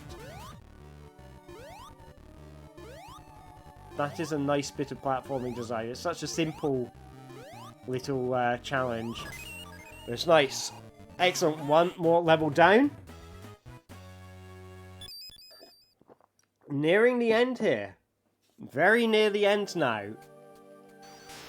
I'll be honest, as a level, that wasn't as hard as I was anticipating. I was expecting Chaos Angel Act 1 would be quite challenging. And it was not. So, that's pretty good. It's interesting, yeah, they don't...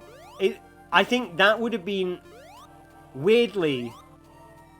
That would have been harder if they'd put more rings on it. Like, if they put rings on the platform. Which is interesting, because you'd go... I think... I would be... If I was designing this game, I would be tempted to put rings on those platforms to make them easier, to make them more forgiving.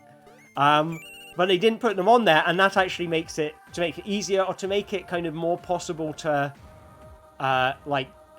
to guide the player on where they're meant to jump. But of course that would have made my life, using the shuffler harder. So that's kind of interesting. So, I feel like Act 2 has a kind of strange shape to it. Don't know where I am in Advance 2 on the spaceship. So I don't know if I'm making good progress or bad progress. But maybe just go right and hope. Oh god, I had needed to jump before the spikes got me. Everything is happening right now!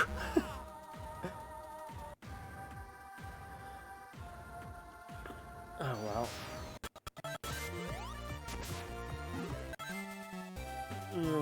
I think I can afford to let Tails die at the moment.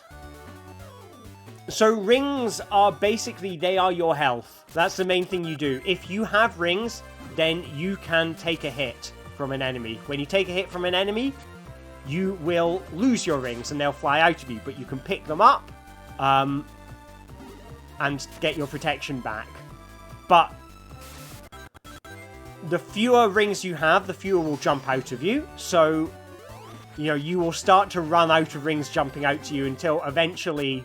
You will only have one ring left, and when that jumps out of you, you will have to go back for it if you want to keep protection, if that makes sense.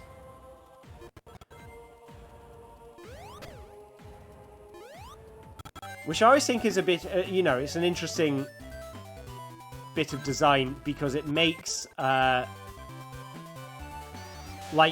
keeping protection, sometimes you will have to choose between progress and protection, because collecting the ring will take you outside of kind of good progress.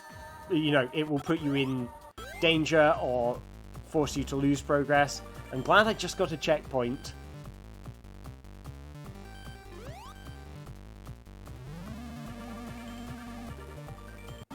Years and years ago, I was working on a, Sonic fan game. I mean, I want to say, 2008, where the idea was that Sonic would... God, okay, I need to remember not to press buttons there.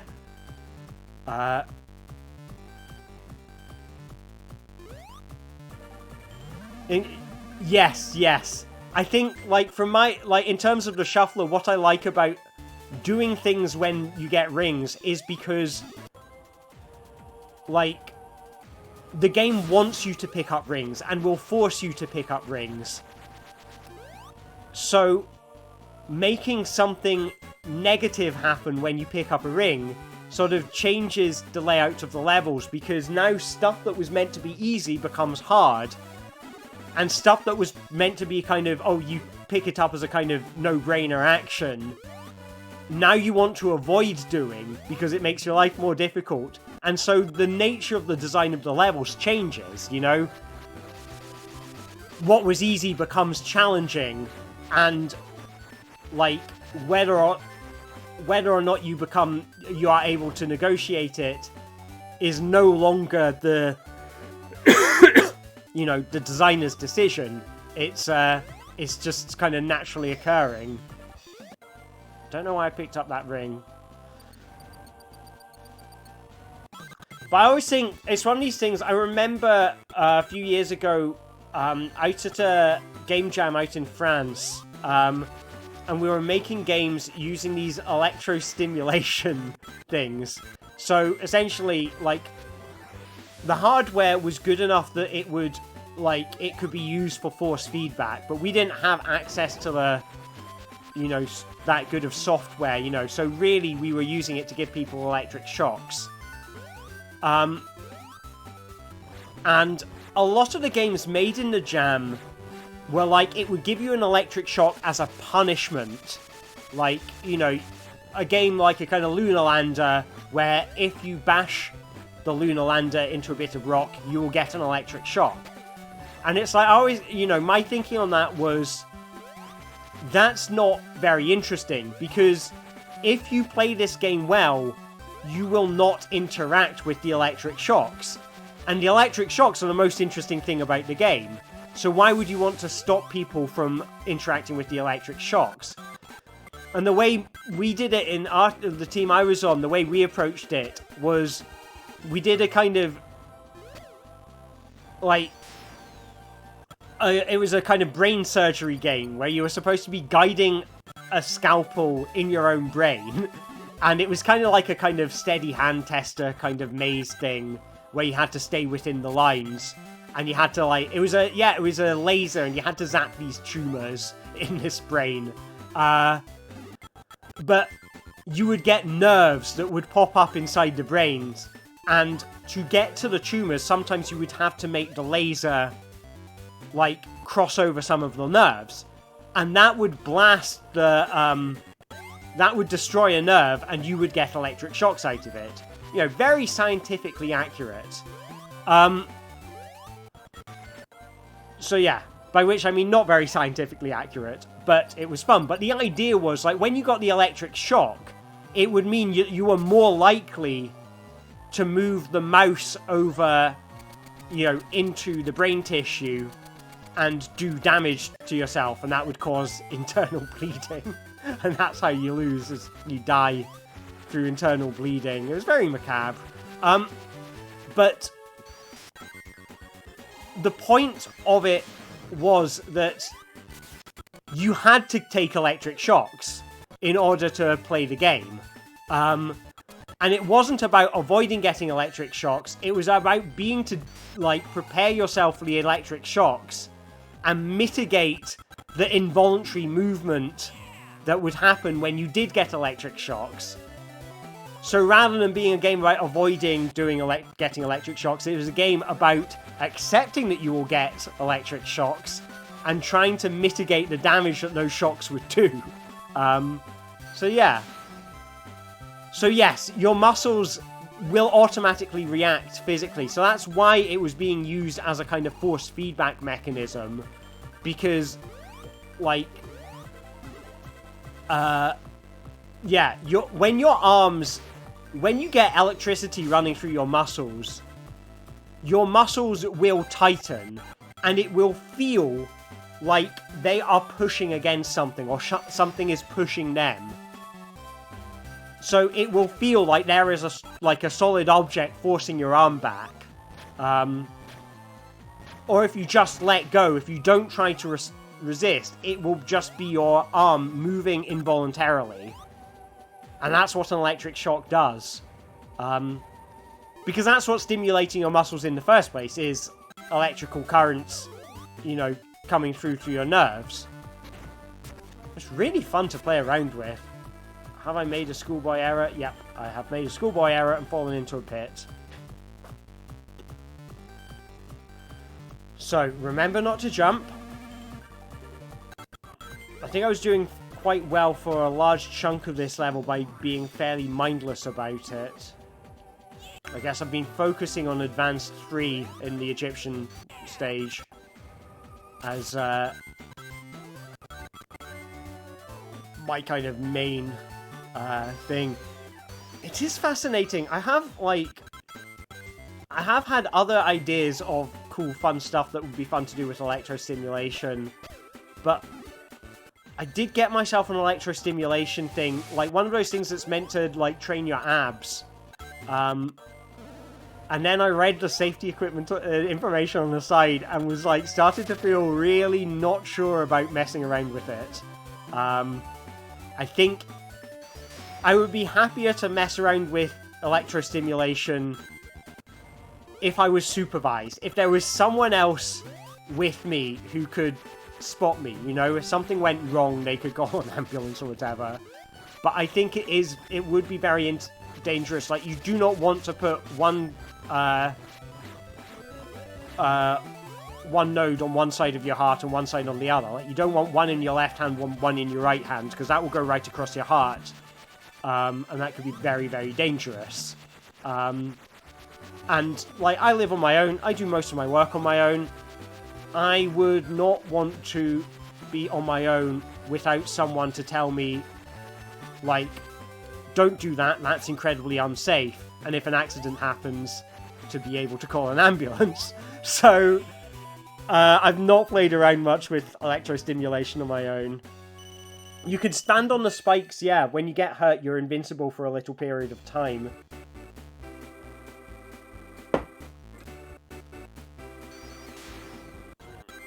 I think even I, like, you know, I'm known for climbing on chairs and things and, like, being very silly when it comes to, you know, what I'm willing to jump off of when I'm on stage. Like, but I wouldn't trust myself with anything, like, where there is a risk of danger and, you know, and I am on my own. I think those are a bad combination of things, so I think I've kind of ruled out playing around more with electrostimulation for the time being, even though I think it would be really interesting. But, you know, there's other calamity that you can that you can create with other physical objects that don't usually go with video games. So I've been playing around with paint a lot recently, and paint is a lot safer.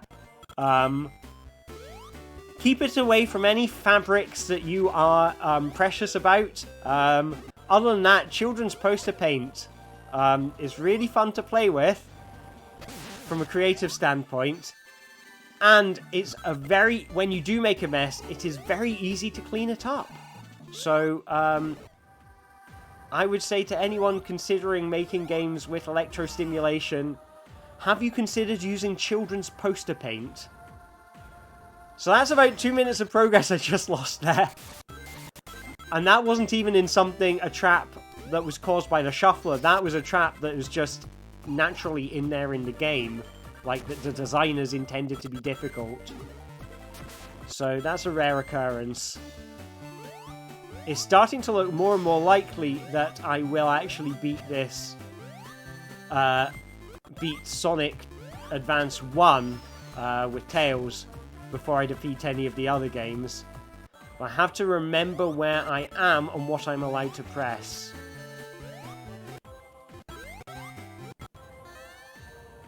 I think I might use Tails to get me up and over there.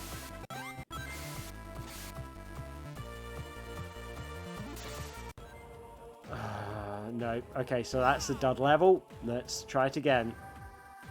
Modifying airsoft guns to use in VR. Okay, that sounds fun. That sounds really interesting. Because airsoft is that like plastic pellets you fire at each other? So, like, you know, like BB guns, like a BB gun or something. Like little plastic ball bearings. Is that dangerous? I guess you need to be worried about your eyes.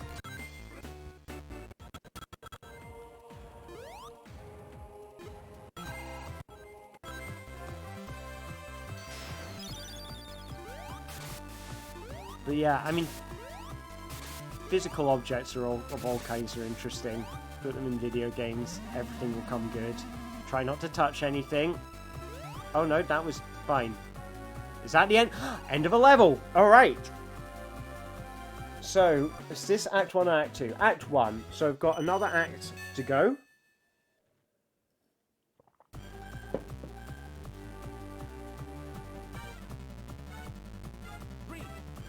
Two, 1, go!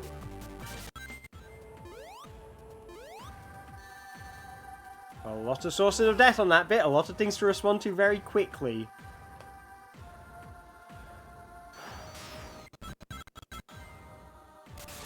Take it slow, breathe, and try not to press anything unless you know you want to.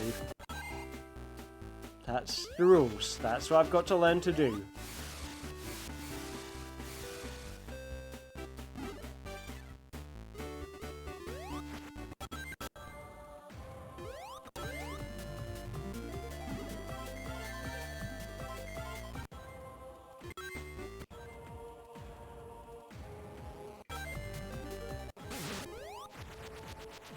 Let Tails help me over the difficult bits. Can I get up there? Oh, that's good. That's a large chunk of level negotiated.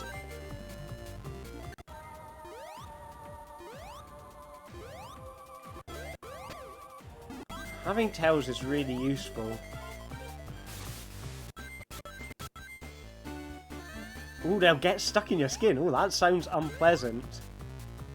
Oh, okay.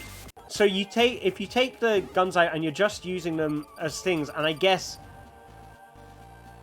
one thing that they offer you is the sensation of holding a real gun, because airsoft guns are quite realistic, aren't they? So you get the sensation of like feeling like you are holding a real firearm in a safe environment, which I can understand. Like, I'm not a big fan of, like, I don't know, the sort of realistic firearms in general is one of these things that I kind of makes me a bit queasy. Like, I always think, like, yeah, it doesn't sit well with me, but I can also, like, understand the attraction of taking the fantasy of, playing a gun game with realistic feeling weapons and being able to live that out in VR and have, the guns feel right and everything. I can understand how that would be very appealing, and I think realistic gunplay in a safe environment, like, if playing with realistic guns is something that you want to do... Oh, a special stage, okay. Like, I think it's good to have, like... to offer VR as a safe environment for it. Huh, I didn't put in detecting rings in special stages. Possibly because I didn't know how to get to special stages.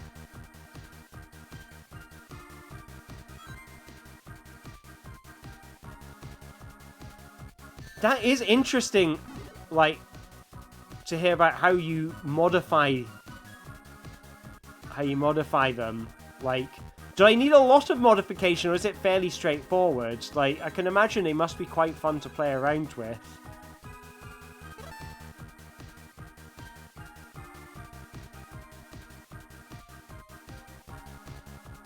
But I do kind of, yeah, I understand the sort of the attraction of, like, living out something,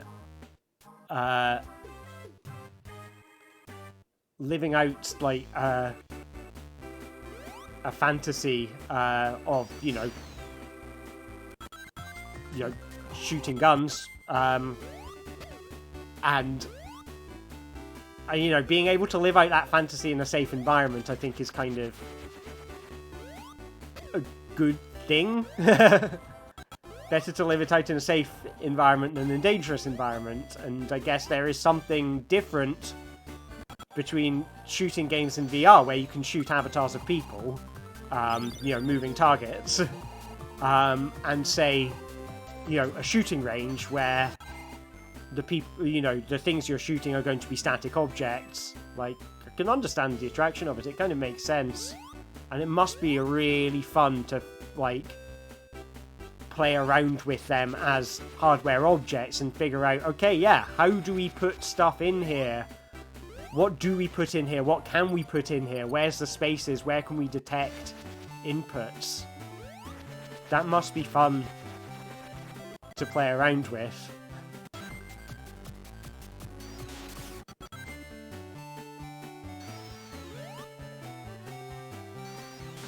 "3D printing and micromotors." Okay.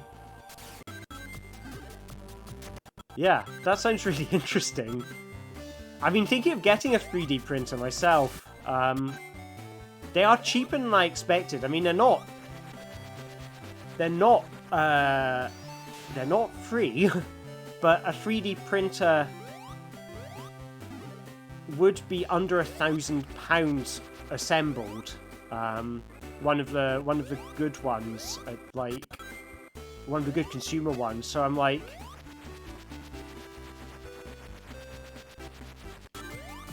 oh, wow, that is interesting. Yeah, sounds like a very interesting project, and I think, like, yeah,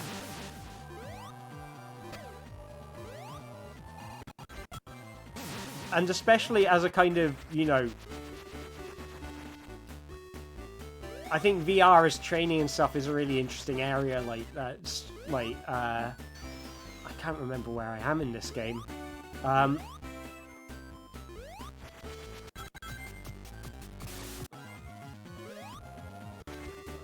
Yeah, I think there's a lot of interesting stuff in that. Like, I mean, I've always thought, like, serious games or, you know, educational games and all of that are a really interesting space.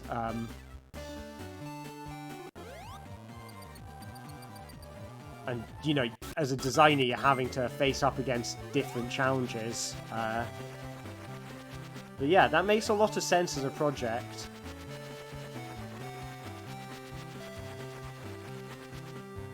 Could you make a VR project that tells me where I'm meant to go in this level? I can't remember if I'm meant to go left or right. Yeah, that is good. And, like,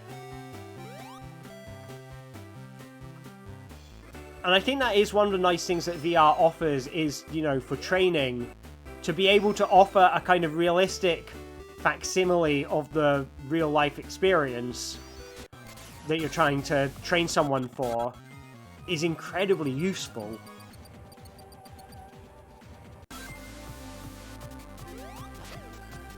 Keep on forgetting Sonic has a homing attack in this.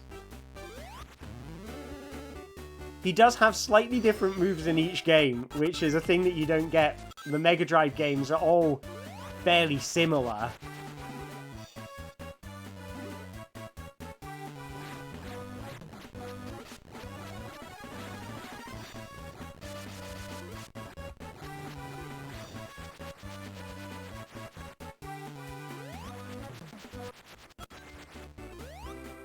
Okay, remember, Alistair, don't press anything. Don't press anything, Alistair. Please don't press anything. Okay, I think I'm in a space where it's safe to press buttons for a while. Okay, that's the special stage again. Where am I going? Am I going left?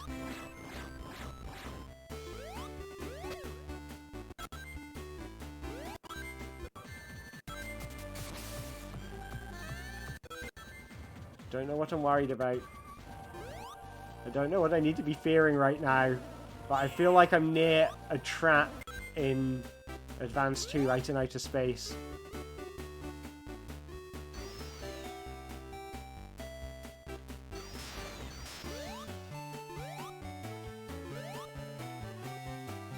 Okay, do I go down there?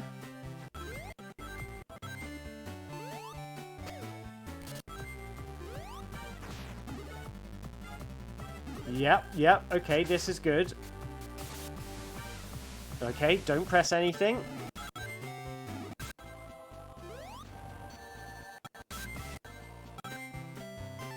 Just try not to press anything, because I want to get down to the bottom of that rail without jumping off of it.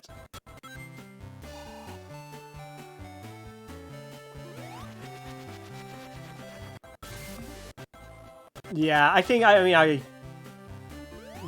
think that's what I was sort of getting at. I think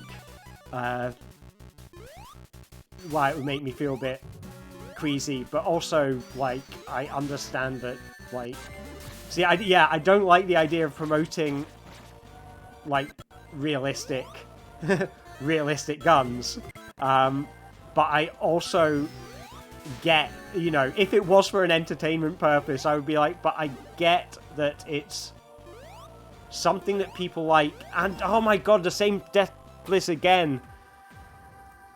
It's like, it is something that, you know, people, you know, that people do like and want, and better for them to have a kind of safe a safe way of doing that than a dangerous way of doing it, you know? It's like, so...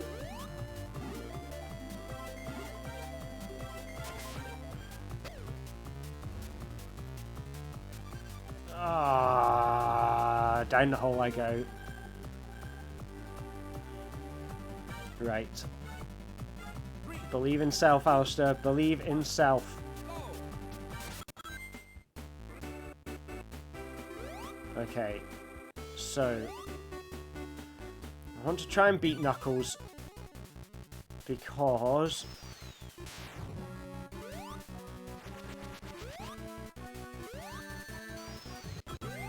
I feel like the level after this, well, no, it's hard to switch out of this fight because there's not new rings to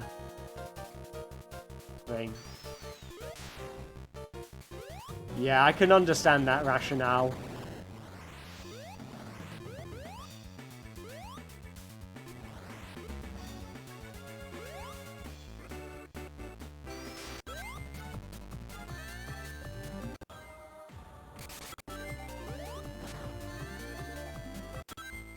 I mean, without wanting to bring this stream into a sort of too adult direction, you know, I guess I wonder, like...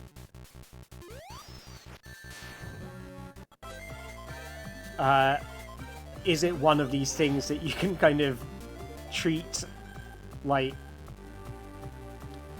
realistic gunplay kind of like you treat like BDSM or something? Is that the important thing is that if people understand that it is a fiction and they, you know, they don't forget, you know, the real world dangers and the real world kind of implications in the process, and, you know, understand that it's just a fantasy, that as long as it is safe, sane and consensual, you know, that on some level, you know, better to, you know, enjoy in a safe environment in a, you know, than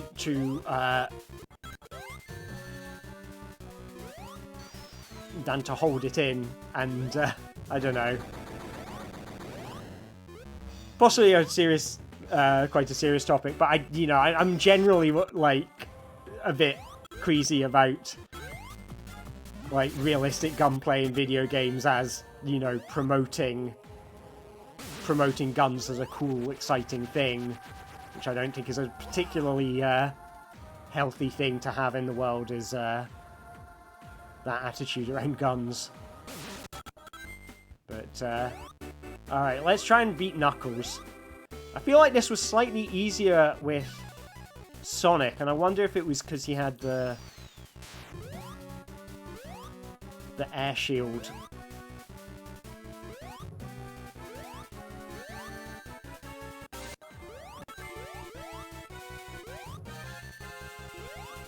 I need to get the ring, thank you! Right.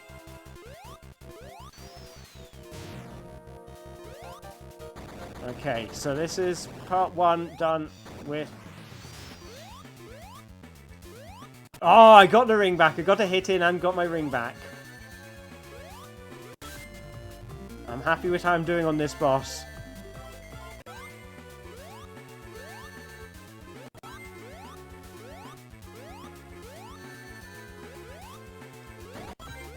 Okay, okay, this is good. This is good. I beat Robot Knuckles.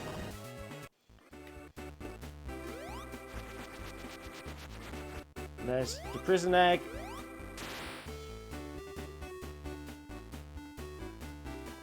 On to the final stage. So it is final stages all round.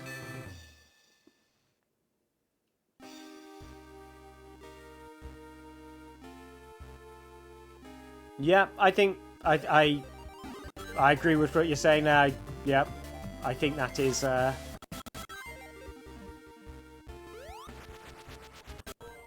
think that is a I think that's the right assessment, to be honest. I agree with you.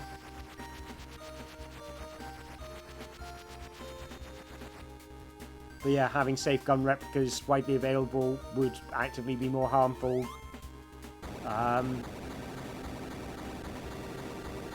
Make people less conscious about the real-world applications. Yeah.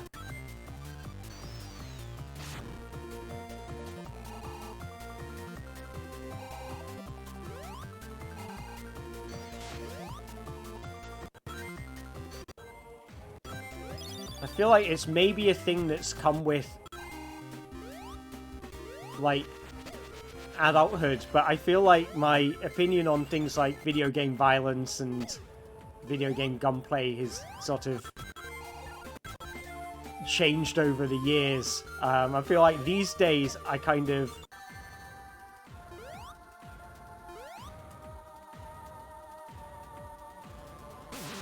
Yeah, I think that's right.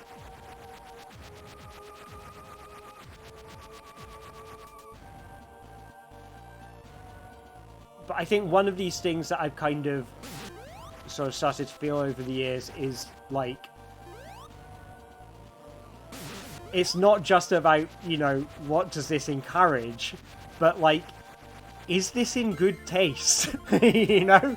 And I think that's, like, when it comes to, like, realistic gunplay and realistic warfare, like, you know, as well as the kind of promoting this as a kind of as a cool thing, I think another thing it does is like, for people who have been affected by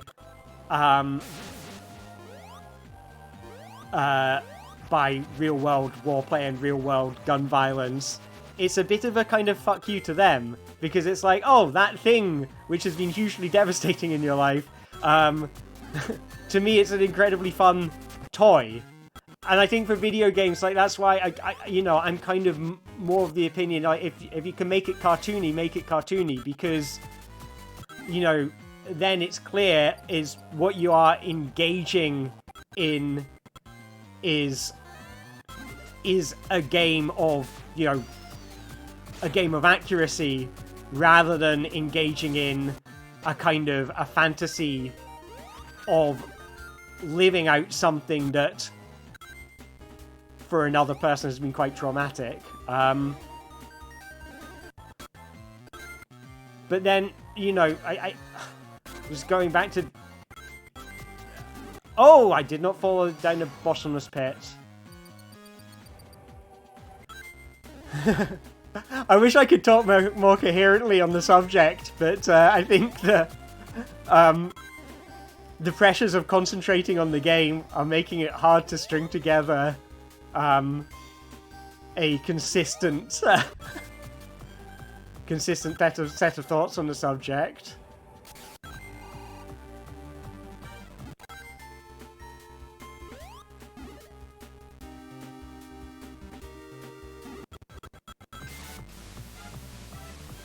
Right, so remind me not to press anything. If you see me pressing buttons, please shout at me in the chat and say, stop doing that. You'll kill that innocent hedgehog. Now, last night, as Sonic, this level was really hard. It was very unforgiving. I feel like it's possibly either more forgiving because I know my way around it, or more forgiving because I'm Tails. And Tails can fly, so I can get myself out of a pickle if I need to.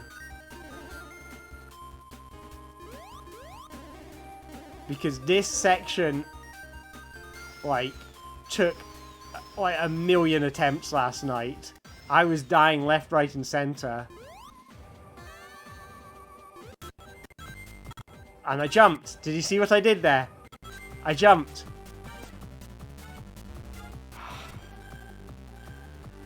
Remember not to jump, Alistair. That is my one mission. This is Operation No Jumps.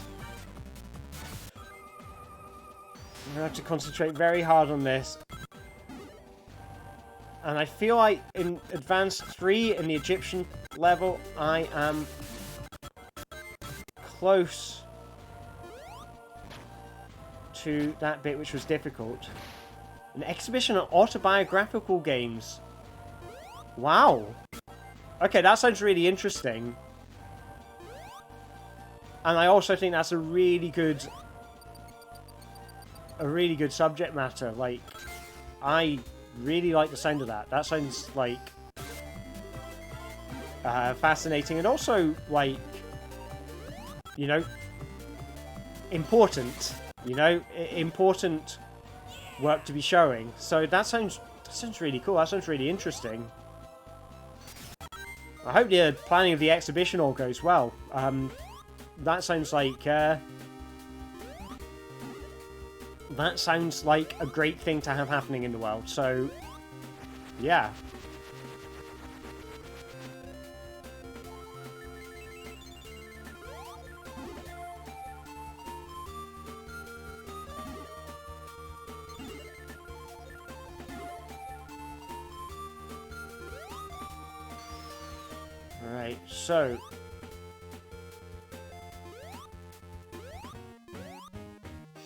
Right, so let's jump onto here, and I can use flying to make my life ever so slightly easier. By which I mean considerably easier. Yeah, this was a lot harder as Sonic last night. I did not have the forgiveness of Tails' flight. So it's amazing, like, it's like an order of magnitude difference. So I think this is going to take me up to that jumping section, which I was finding really hard.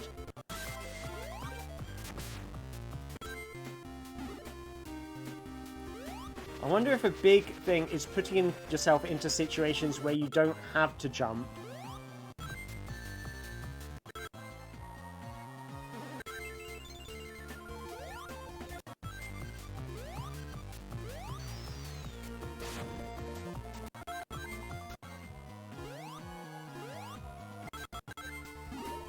Yeah, it sounds like a good theme, and also I think, yeah, having a consistent theme is a good thing for an exhibition to have. You know, it's like, I guess ultimately an exhibition is a conversation with the visitor, and to have an conversation you need a topic of conversation, and I think, you know, games on its own isn't that interesting a conversation, you know. I think everybody, if they have an opinion on games, you know, they already know their thoughts and feelings on games as an abstract concept, but if it's about a certain type of game, you know, you've got an opportunity for people to go, wow, I didn't know games could do that, and then the deeper conversation of what are the implications of a game doing such and such, and of course different games are going to answer that question differently. So, okay, is it this spring will take me up to the jumping puzzle?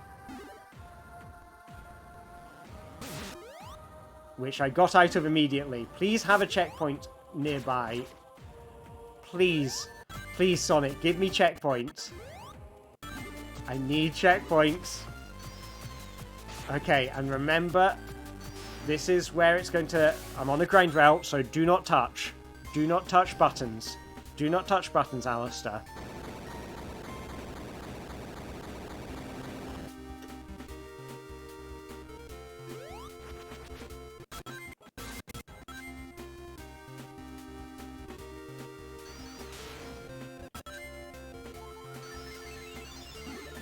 Okay, so just to clarify, you mean, I guess there are some games that didn't, like, work for the exhibition because even though they were in some, like, some way autobiographical, the actual content, like, the game is presented as fiction. I mean, I know, like, the book ritual, that's like that for me. So the book ritual, you know, with the paper shredder and everything like that, the story in that is written like about personal experiences, but and there are a handful of my real life experiences that went into there, but by and large the story is fictional, you know. I have never been trapped inside the body of a book, but also, like, you know, the kind of key aspects in the story, like the kind of the turning points in the story, were all fictionalized because I was like, I don't want, like, there's elements of my life that I would be happy to talk about, you know, because I think they raise, like, important questions.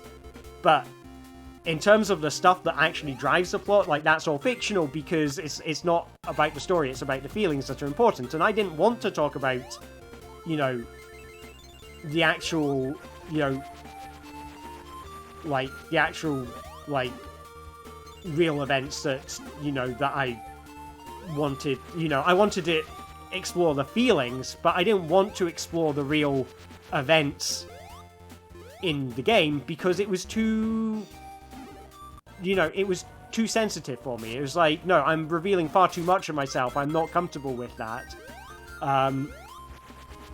So what I tried to do with the book ritual was to make it so that the conversation is about, you know, the feelings that I am experiencing in my life right now, and, you know, or at least at the time I was writing it, you know, the experiences I was having, the questions I had, and all of that. But the actual events are totally fictional. Like, you know, things like the reason why the character in the story decided to get turned into a book, like, that's all fictional, but its reasonings for turning into a book, were, they were, like, on an emotional level, they were emotional experiences I was having, even though, like the plot events were totally fictional. And I think that is an interesting distinction, like, but I think when people do write autobiographical stuff, that is probably a thing that comes up for them, is, well, how autobiographical do you really want to make this? Is that, you know, it can be authentic. It can be authentic in terms of feelings without being, and I just jumped off a thing. It can be authentic in terms of feelings without being authentic in terms of facts, and it is still a truthful piece. But I think that's a kind of semantics thing. You know, ultimately, you know, in what context does it matter that the game is autobiographical? And I think for the book ritual, I don't think there was anything that would be gained by making that game autobiographical, you know, in terms of what it's doing, in terms of the emotions that I want to discuss. They're the same whether it's, you know, whether it's real events or made up events. Ooh, do I want to become famous? Maybe I do. Don't click on those. I know those are bad. Yeah, but because of that, I've missed the thing that you just ding. Yeah. So I don't expect them to be super literal, but some very personal works are a fusion of broader experiences that many people go through, and a pure fusion of multiple experiences is a vague line. Yeah, I agree, and I think it's like the context for why are you choosing? Like, what does it mean for something to be autobiographical in this context? And like with an exhibition, I think it sets up a set of expectation about what these works are going to be. And like, I think if something was autobiographical and was about a talking book, like, it wouldn't fit with the exhibition, because it would, like, the first thing people would respond to is the question of, in what way is this autobiographical in the first place, you know? It's about a talking book. Like, so,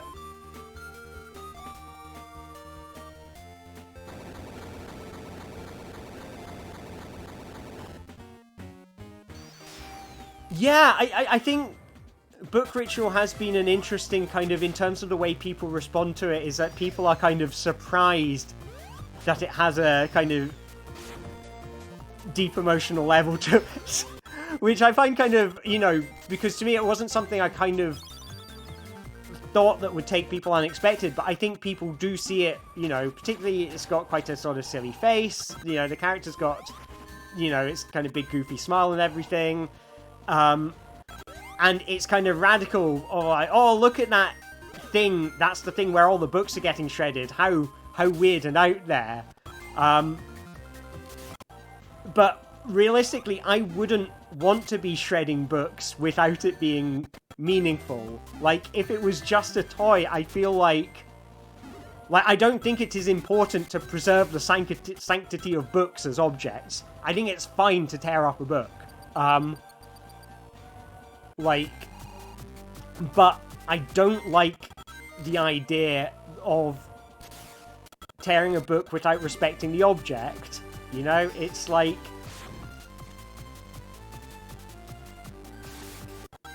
not respecting the object, just respecting... Well, yeah, it's showing some level of respect to it. So I think it's fine to shred books, but I think to do it just for the purposes of entertainment wouldn't sit right with me.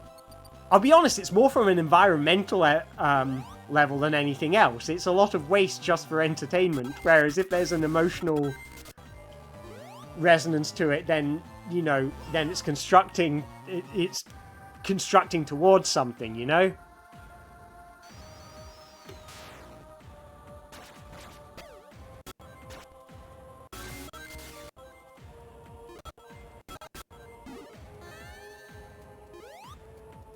Yeah. I think that's right, and I think that's probably why it works, that the story told in the Book Ritual is, only loosely autobiographical. Because, something I realized is, because, I wanted to talk about the subject matter, because it's about grief and loss, and, grief over things that aren't necessarily death is kind of, if there's one big thing, one big theme in it, it's that, yeah.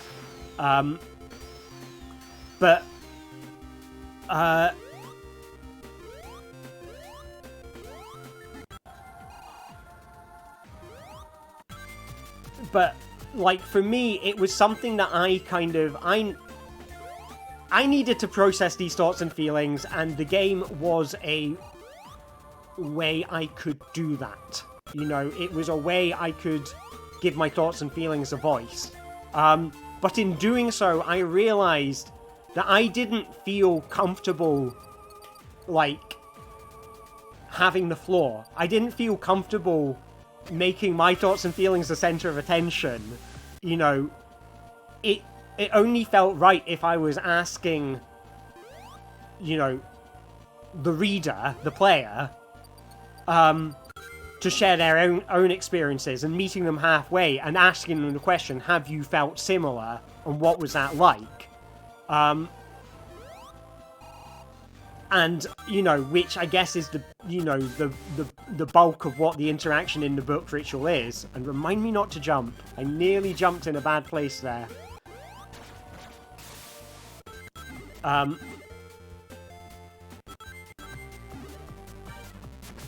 But the bulk of the interaction is about asking, have you felt similar? And what was it like for you?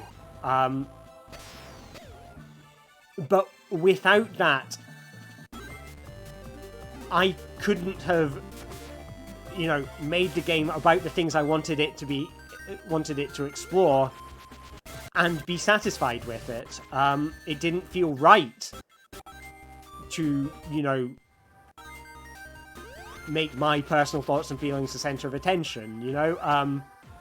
It's like it has to be a conversation. And that's how it ended up what it is. I can't remember what I was saying that in, like, apropos of, because I've been concentrating on the game as well. But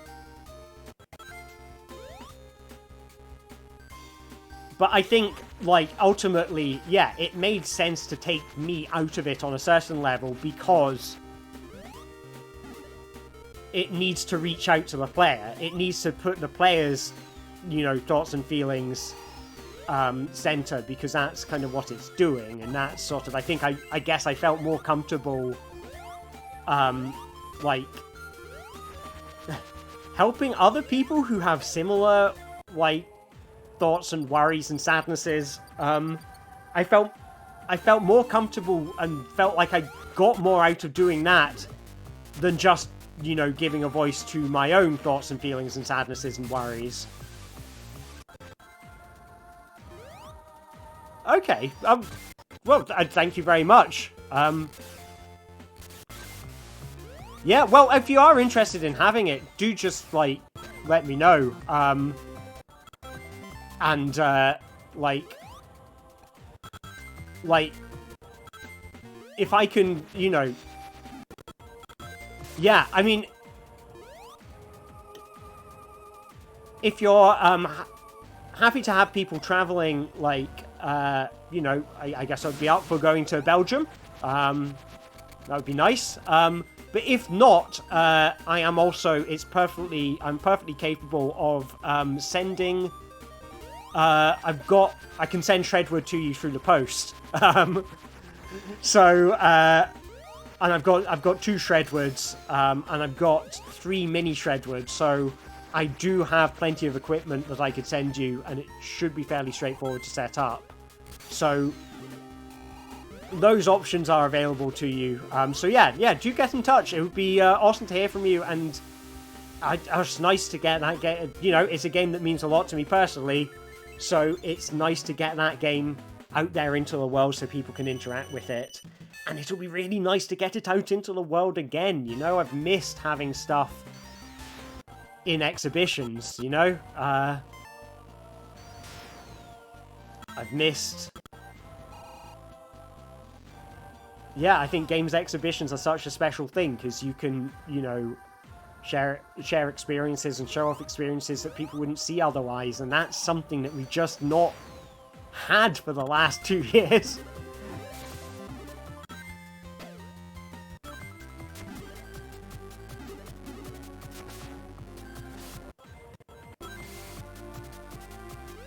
So, I feel like I've been here before in this level, and I think there is a scary pit coming up. But we are right near the end of all 3 games. Which is... Okay, don't jump, Alistair. I'll change my name to Jumplister.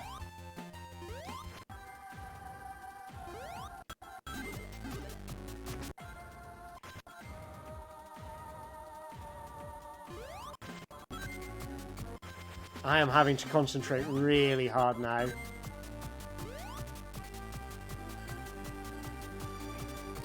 But yeah, let's talk about this later. Just feel free to get in touch with me anytime. That'd be really nice. And yeah, good luck with the subsidy application.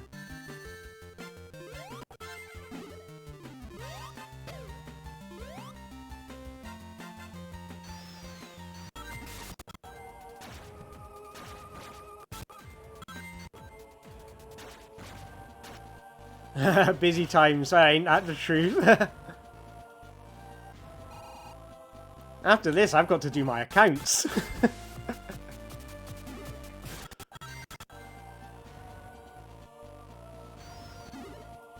Fortunately, if there's one benefit to last year, it's that my accounts are going to take me slightly less time than usual because I've had less activity. I've been travelling less, so there's fewer receipts.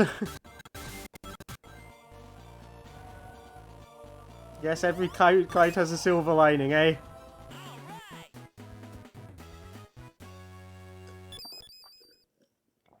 Alright. One more act to do in Advanced 3. And I feel like I am kind of...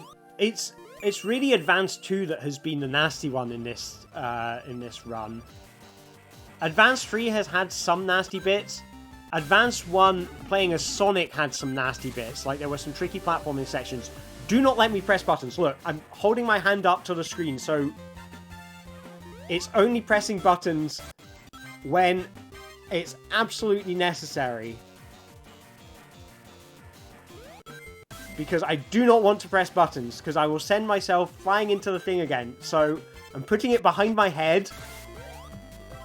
I'm going to fall through that grind rail. I know it.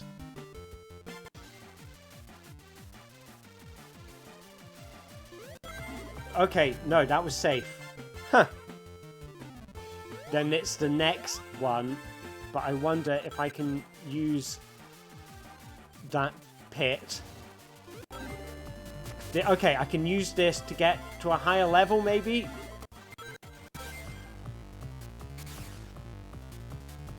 Come on. Yeah, okay.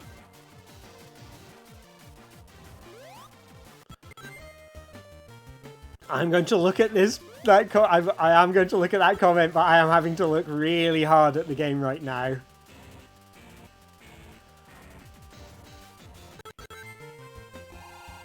Trying not to move. Okay, so I adapted my rhythm pretty well when Pandemic started, but adapting back is harder because there's suddenly more things that I can do, but I didn't plan beforehand to do less of how I feel. I'm not sure I understand that sentence. There's suddenly more things that I can do, but I didn't plan beforehand. Yeah, I mean, I think one thing that I'm feeling right this minute is I've suddenly got, like, a lot of projects that I want to be working on and are all in kind of competition with each other. Like, it used to be I'd have lots of things that I wanted to be working on, but they were all kind of time limited because they were often tied to, like, specific events. Like, oh, here's this festival coming up or something.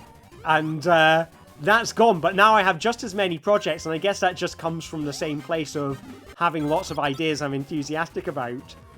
But I don't have any kind of, like, time-specific bookings, so they all end up being stuff I could be doing now. And just knowing the way my brain works now, well, brain always works, is my brain can't tell the difference between stuff I could be doing and stuff I should be doing. So everything tends to feel equally important to me, which is making things difficult at the moment because choosing between a project always feels like I'm making the wrong decision each day. Oh well.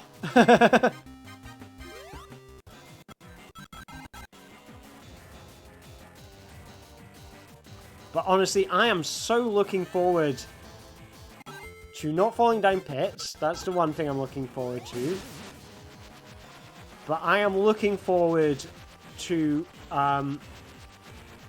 events being a thing again. Like, that's going to be a massive thing.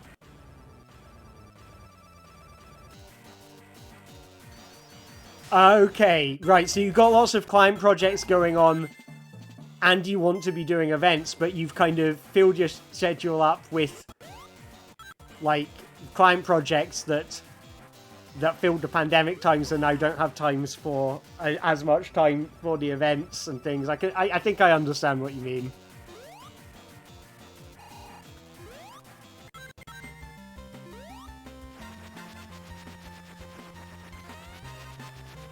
Oh, that was a death pit. I have not counted up how many deaths I've taken, but it is nice when there's a death point pit that's right next to a checkpoint. I really don't want to die for a stupid reason, having made all that progress. So I think I'm going to aim to get rings in every game except for Advance 2 right now. So just avoid getting rings in Advance 2, but get lots of rings in the other games. It's okay to take deaths. I don't need to be perfect.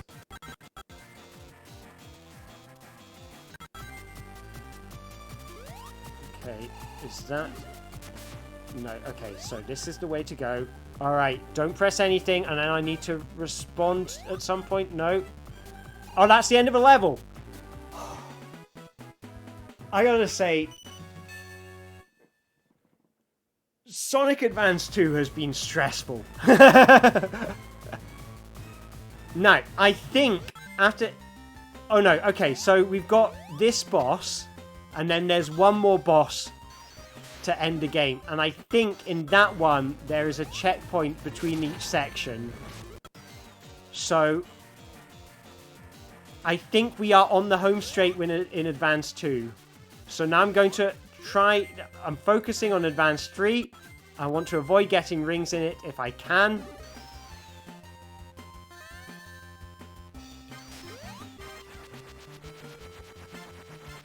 Is this going to take me to the boss? I think that one takes me to the boss. So, it's anyone's game. Which game is going to finish first? Is it going to be lap 2 of... Because I am on really close to the finale on all of these games. But I need to... Oh, I can use... Okay, so that's the one I can use up and down to change the direction of gravity. So I want to... and thank you very much for the congratulations, by the way. Okay, so let's... Okay, getting rings is going to be inevitable.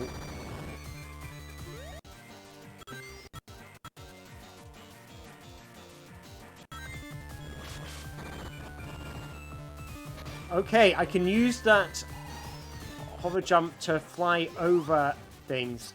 And I have to respond really quickly to these rings. So I'm going to use the strategy of holding tails again. And hold right now. Hold right while holding up. To get over these platforms. I'm just going to try and... basically take tails out of the experience as much as I can.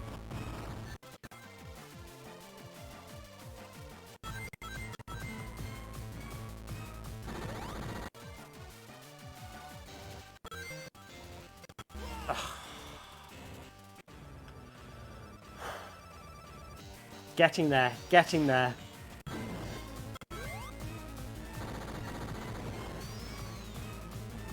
Come on. Okay, I've got rings. Rings is good.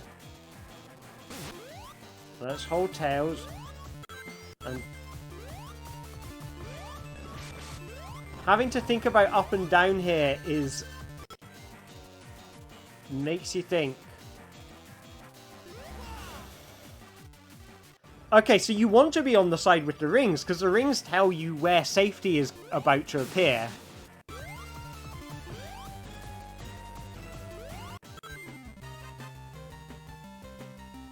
So, this is the penultimate... This is not the final boss, even though it has epic music. I need to jump close to Robotnik to cause him to flip over. And avoid getting hit by the balls. Avoid landing on the spikes.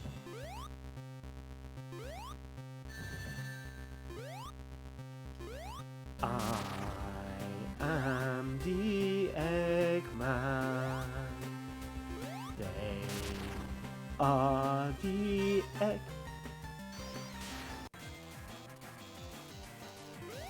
Yeah, they like when they come in a series of 3. It's weird, like there are a lot of instances of rings in groups of 3s. And I wonder, like, if that's intentional, or it's just we are naturally drawn to the rule of 3. Comedy comes in 3s, you know? Everything's better in a group of 3. I'm going to have to accept that rings will mess me up.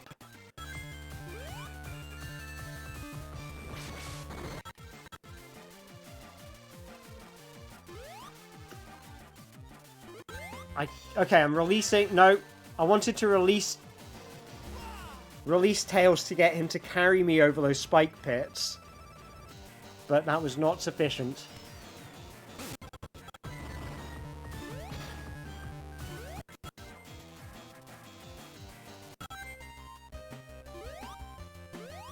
But while Tails is in this tube, collecting rings is, like, not something I need to think about in advance. 1. So I can just block that out, as that's just noise now.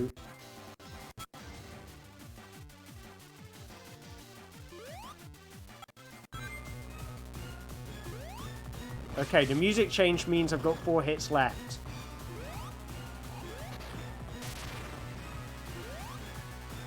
So I'm pressing up and down to change the direction of gravity in this level. I want to hold right.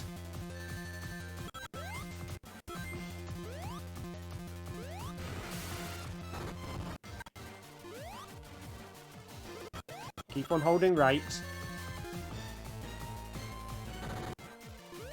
Okay, and now I want to hold nothing.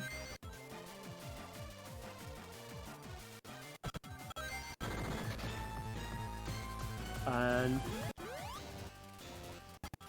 which is the safe side? The middle! Okay. Hold right, but not too much.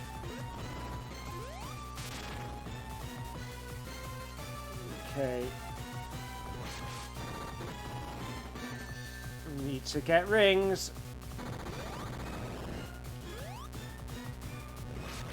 Remember, I can... No, I think I just killed him. Oh no, I got rings.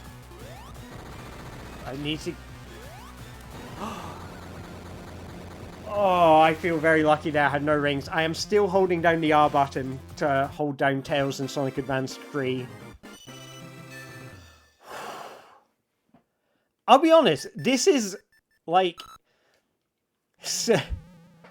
This is, like... the tensest I felt playing a game in a long time.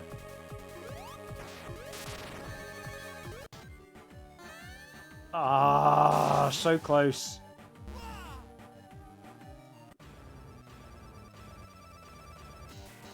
But I'm starting to figure out this bit of the level. And the ring shuffler is doing its work, because it is making... The challenge here is responding faster than I would normally.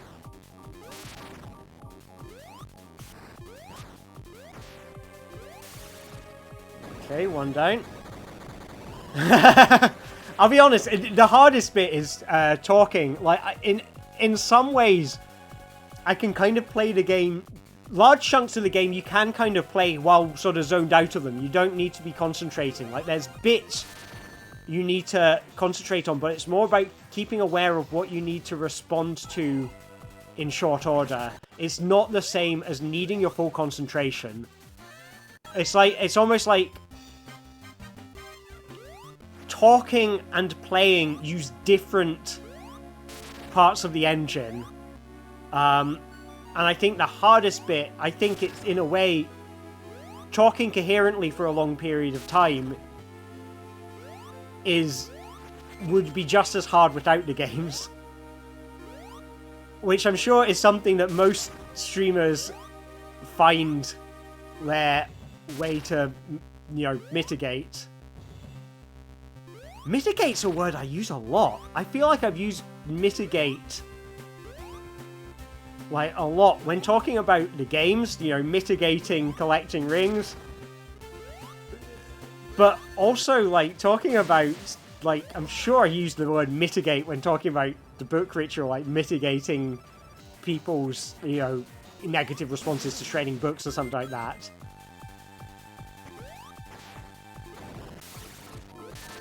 Okay, got a couple of hits in, but need to get the rings.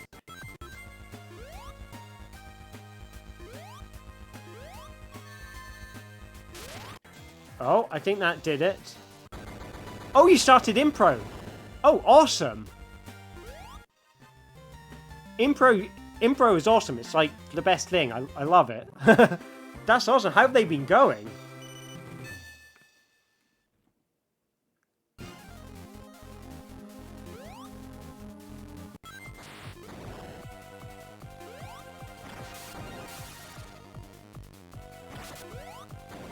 Awesome. Yeah, I love improv, so I am really glad that A, you've been doing it, and B, you've been having a great time. I could sing the praises of improv or impro, like, till the cows come home.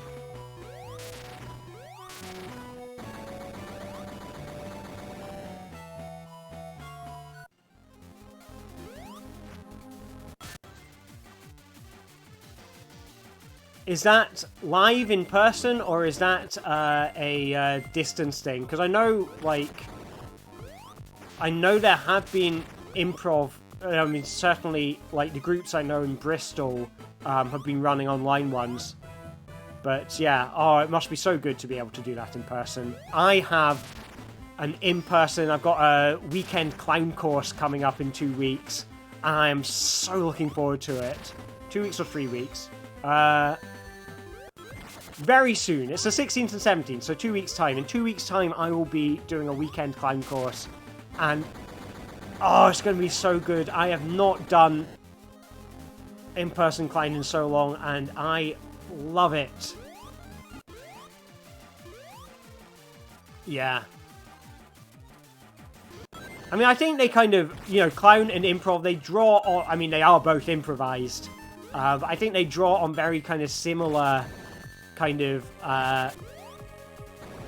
like, in terms of the social dynamics, because a lot of it is about being a good teammate, you know, being a good improv partner, you know. Oh, super diverse, that's nice.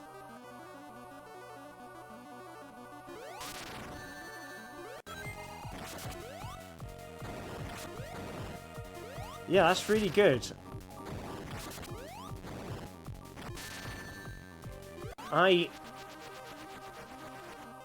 Yeah, I've got a lot of time for clown, improv, all of these things. It's just like, it's the good stuff, you know? Okay, I made it, and I just know I need to just not move. That's important. Just stay fairly central. And we're nearly in, like, 3 simultaneous bosses. I need to wait for it to come down. Oh my god, that was not meant to happen.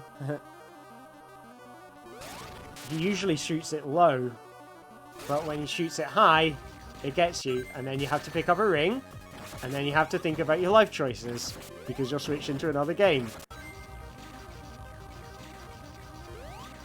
But you can, I mean, keep the pace relatively gentle. No, okay, did not get the ring, so there goes my safety. I'm probably going to die fairly soon. I hate the hand.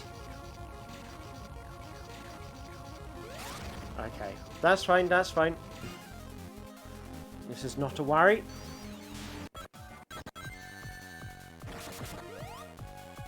Now, the tough thing in that bit is the bombs, the blast radius is quite large on them, and that can do damage. It goes upwards.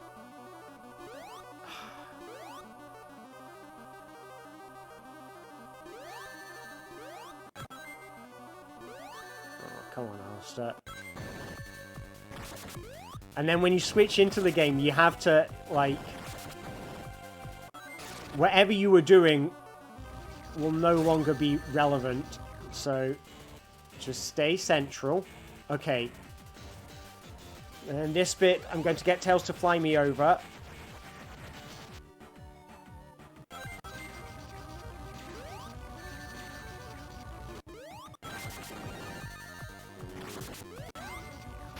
I don't fancy my chances. Oh. What's wrong to be so pessimistic? Please. Don't let me down, Tails. Don't let me down. Okay, I'm going to go down and just hope it leads me to a platform.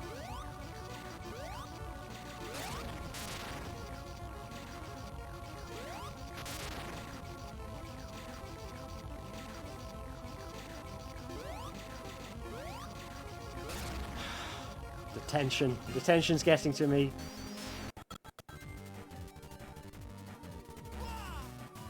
And there's no checkpoint. All the way back.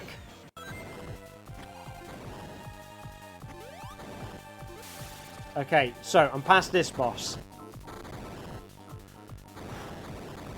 You do really have to concentrate, like, these last few stages. It's the bosses and the last few stages. You really do have to concentrate. And it's the context switching it kind of gets you a bit. So... and it's like the rings on these bosses, the running bosses,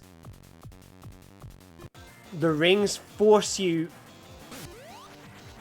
to... they force you to, I don't know. They force you to switch games, so you have to... you are only going to be in Advance 2 for a short period of time.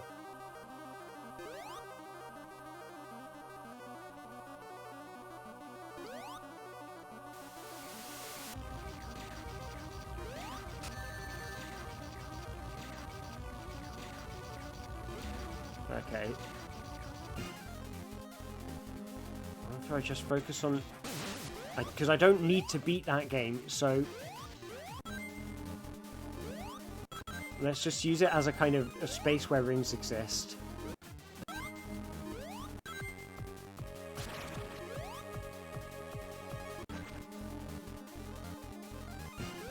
And just plan ahead for whatever action I think I should be doing in Advance 2 on the running boss. And there we go. Avoided some rings there. The flying ability is kind of useful for avoiding rings. So that's a nice bit of problem solving that's naturally appeared.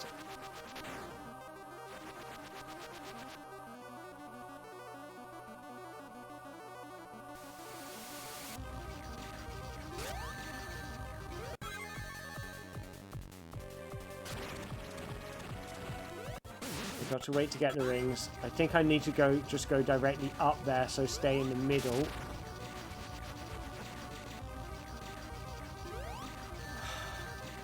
I think I can damage boost into a Botnik there. That was nice. Hey, Zach!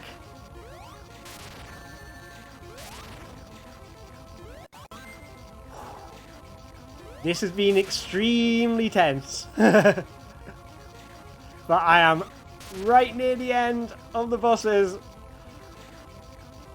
So this, if I beat this, this will be... ah! This will be the second time beating Sonic Advance 1 during the playthrough. This is the final level of Sonic Advance 3. I'm trying to avoid getting rings.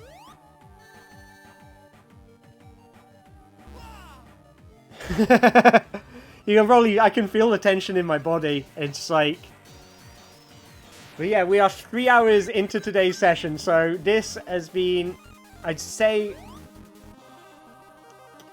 it might be 7 hours to do the whole trilogy. So I've beaten this game where I'm playing as Tails. I've beaten once as Sonic, but I decided to keep it in rotation to keep things interesting, because otherwise, you know, if you take the games out of rotation, you stop switching so much, and switching's the fun part.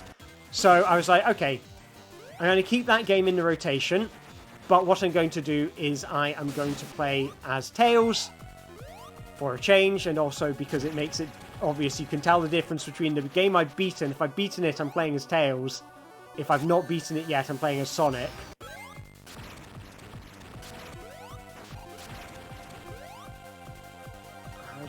Okay, so I've blown up the things on those platforms, so they're not going to shoot at me. The rings tell me where to jump. And now on this thing, I need to fly over the rings. And I get enough airtime that I can hang out here. And the thing catches me. Then I stand in the middle. Okay, I've lost my rings. But I got a few free hits in, so if I can...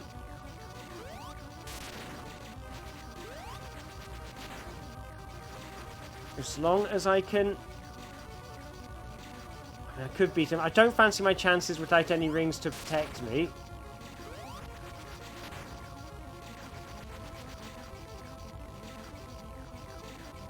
If he keeps on doing the hand, that would be nice. I wonder if I can get... No, I can't get 2 hits in. But, oh well. I mean... Well, if I beat this before the other 2, I just start playing it again as Knuckles. So, I'm not in a massive rush to beat that boss, other than, I guess, once I beat it, and, like, I'll have the first level of Sonic Advance 1. Yes, this will be a world record. Believe it or not. I think I need to put down Tails now, so I can smash that guy. I'll pick him up again, because Tails, if he runs around, he will pick up rings, and that'll switch the game and make things hard for me. So, I'm holding Tails to keep him basically out of action. Past the checkpoint! So that's progress.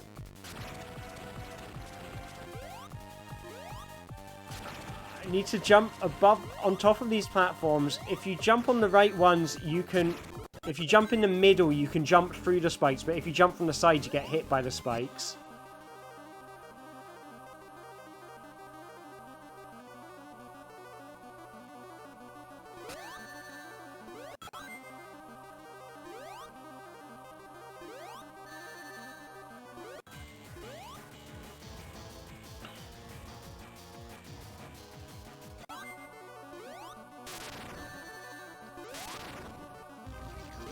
That was good damage boosting there. Maybe I only want to hurt him when he's on my left, because then I know the rings will end up in places where I can safely pick them up. So, if Robotnik's on my right, I can hurt him. If he's on my left, I need to avoid... I just stay out of his way.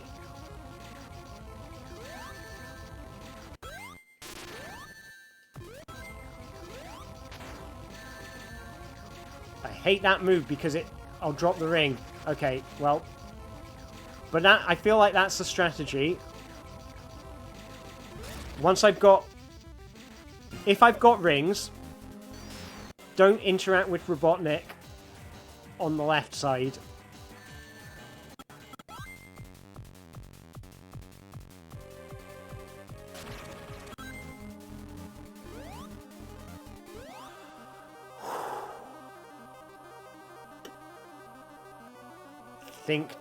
Think calming thoughts. Calming thoughts. A ring getting picked up in the woods. Does it make a sound?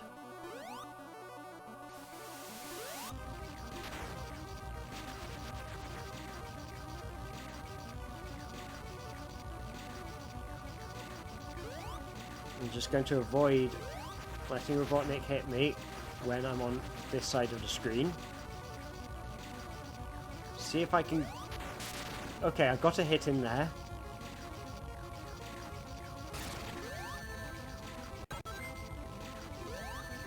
But I have to be in a certain position so I know I can safely pick the ring up.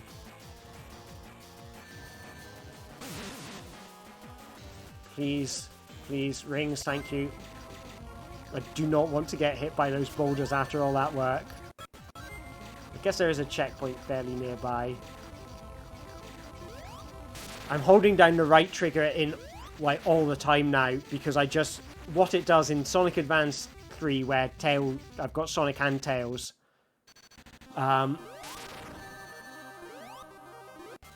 What that does is it keeps Tails out of the way.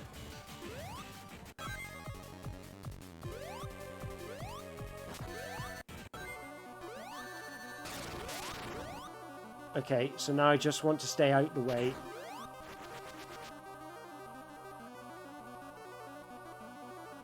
Can I see what his attack's going to be?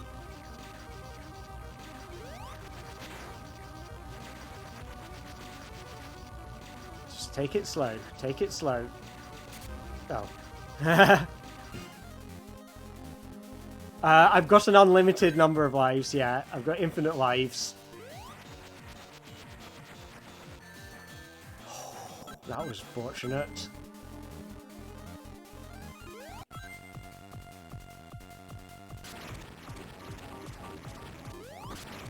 It is very easy to get switched out of this game because you'll pick up the rings while it spawns infinite rings while you're running, so it will switch you out very quickly.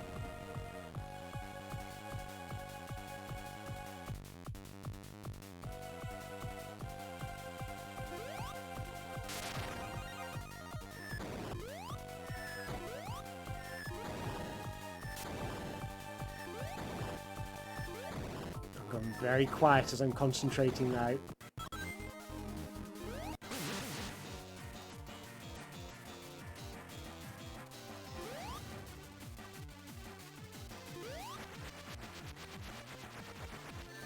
Okay, safety, safety.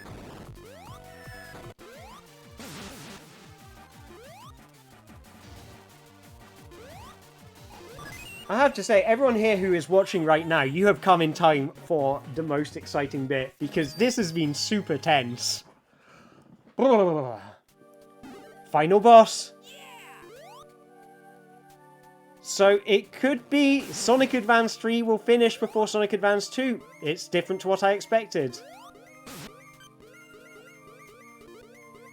Probably influenced by the fact that Sonic Advance 2 has been significantly harder with the ring switching effects. Or is there another boss after this? I think there might be.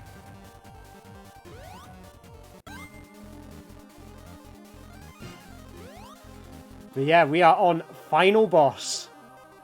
Thank you very much.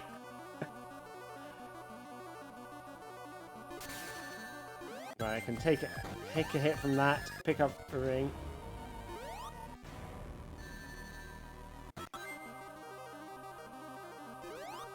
Yeah, there is another boss after that. I don't know, I can't remember how I beat that boss, so...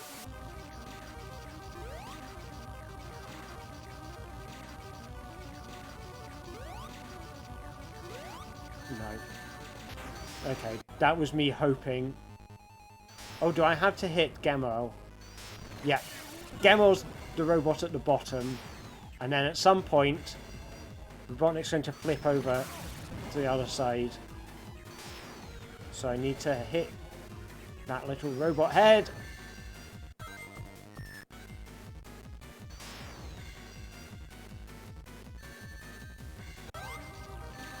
Okay, there goes my ring. This is a really hard boss. This is just hard, like normal hard. Even without the ring switching effects, this is a hard boss.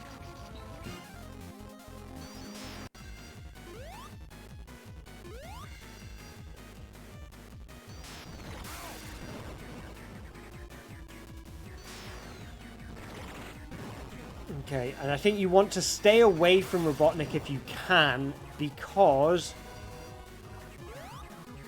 he will... Because he can knock you... Like, you need to knock him upwards into those spikes, but he can do the same thing to you. I've just lost my ring, so there goes my protection.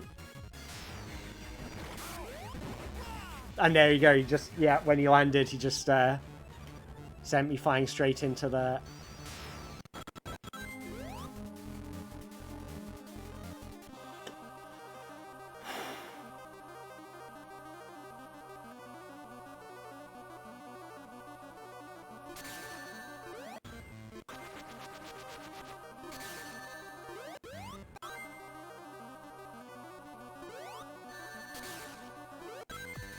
Or maybe if I keep on, like, getting hurt, I will keep invincibility. So when he does appear, I can get him. But no, that doesn't seem to... Maybe.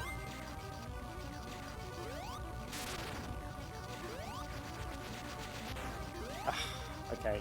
And it's really hard to get your ring back after he does this. Yeah, too slow. It's a learning experience. This is important character growth for me.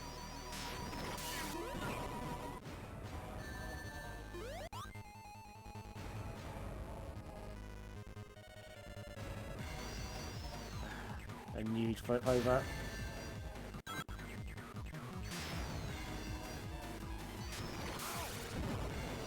Okay. Which side do I need to be on?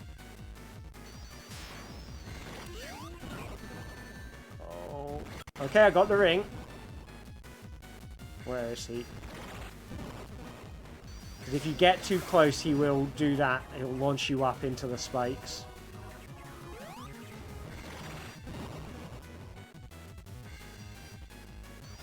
Ooh. Please switch.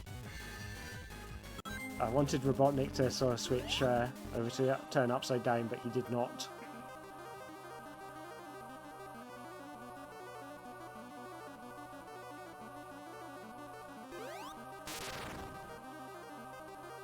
You have to pay very close attention, and as soon as it stops, that's when you jump.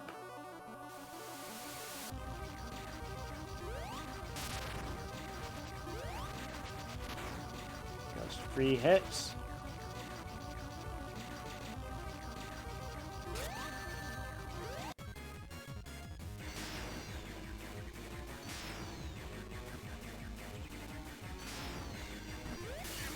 That's going to give me damage, and there goes my ring. Oh, I think Tails saved it, so that's why it switched. Thank you, Tails, for getting my ring. Okay, there it goes. Don't go to the left-hand side of the screen. That's the... No.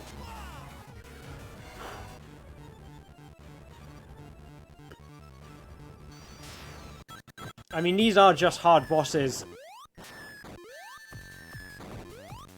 But also have the added danger of, like, whenever you, like, enter into them, you have to respond very quickly, and that's where it gets you.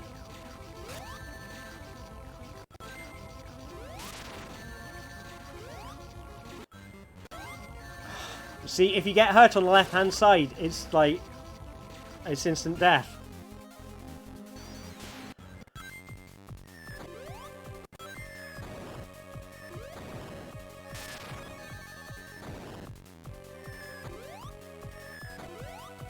Come on, I'm waiting for rings to appear before I go and try and attack Robotnik.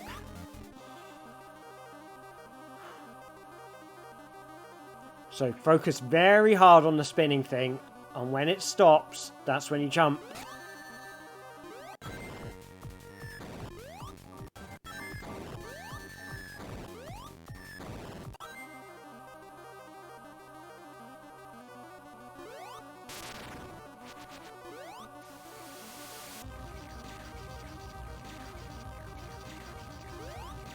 I'm having to look with, like, very intently, and I also know to keep on moving when that glove's on the screen.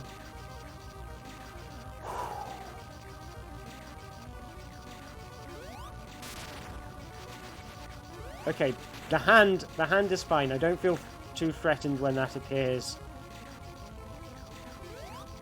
So let's just hope it keeps on appearing.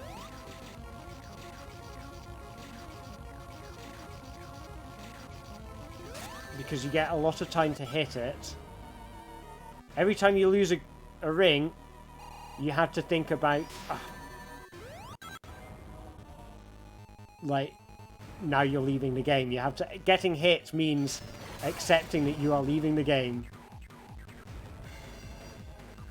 I also want to stay... Oh, thanks, Tails. You want to stay on the right-hand side of the screen because your ring will go missing if you're on the left-hand side.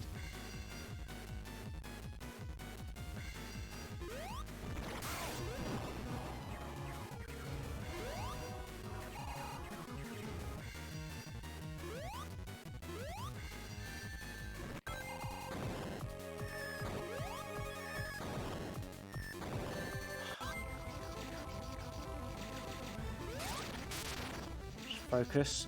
Focus on the red spinning thing. Ho, ho, ho, ho, ho. I feel like I got lucky there.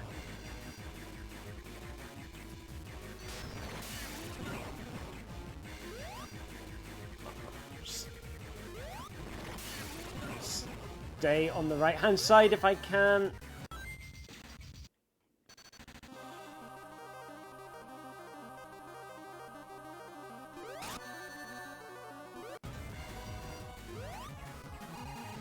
Stay on the right-hand side because the ring goes to the left, so I want to have space to catch it if it falls. Okay, okay. That level done.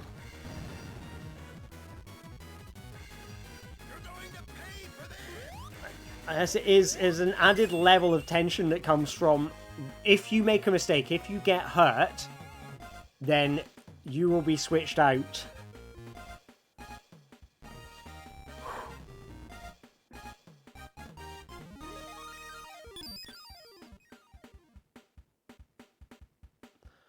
Right, what's next?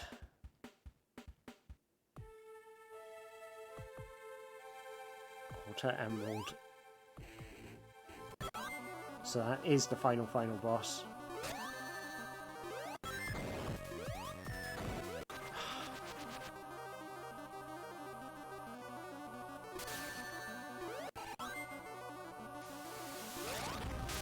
Alright, okay, so that is Sonic Advance 1 beaten for the second time. So that was 3 minutes 27 seconds. That's pretty good. Let's, while that's going on, let's edit the text. It's 338 plus 328. That's 708 minus 6, I think. Yeah, 708. So 706. And again at 708. There we go.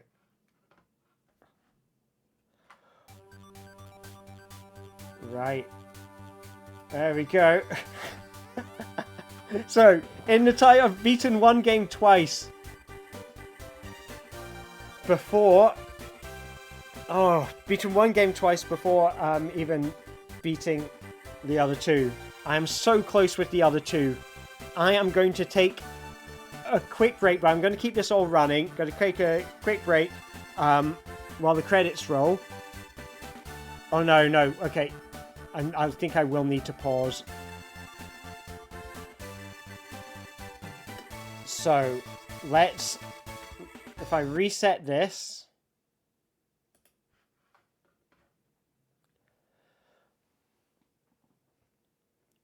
Yeah, I've heard, like... I've like, is Tails a Kitsune has been a thing that has come up. I don't know if that was meant to be intentional or anything. But yeah, we've done Sonic, we've done Tails. Now it's time for Knuckles.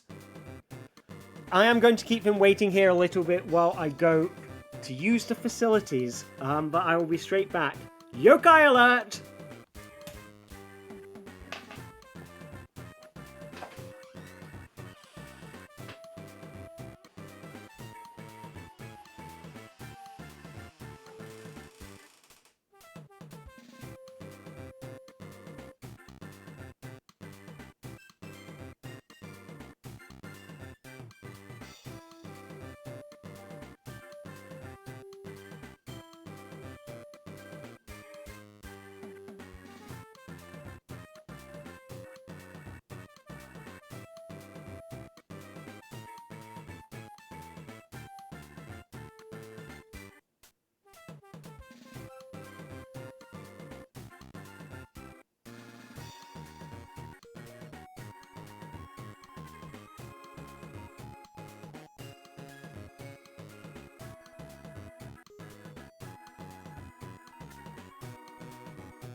And get myself some more water. That's the other thing.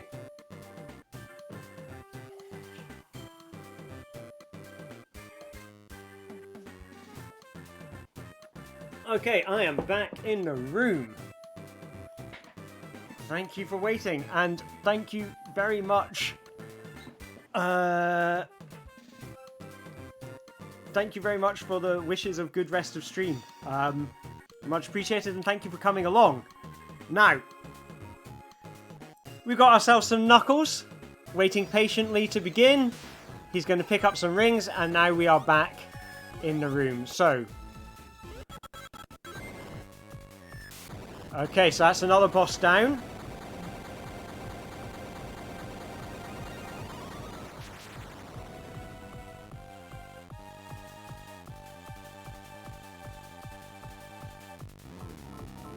Okay, this one. I want to watch out for the karate chop. And I think I want to get rid of the laser first. Oh, that was quick to get rid of the laser.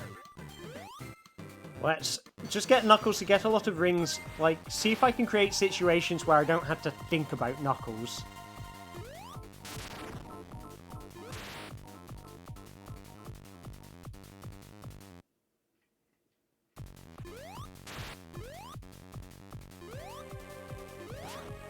I am finding this a bit more straightforward, and I'm wondering if it's because I've had a lot of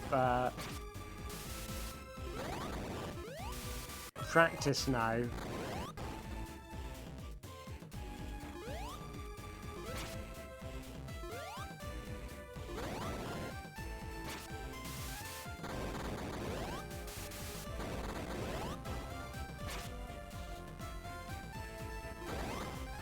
But yeah, I'm wondering if it's just had enough practice that I am getting better at these boss stages, because I've had to like respond to very fast changes and things.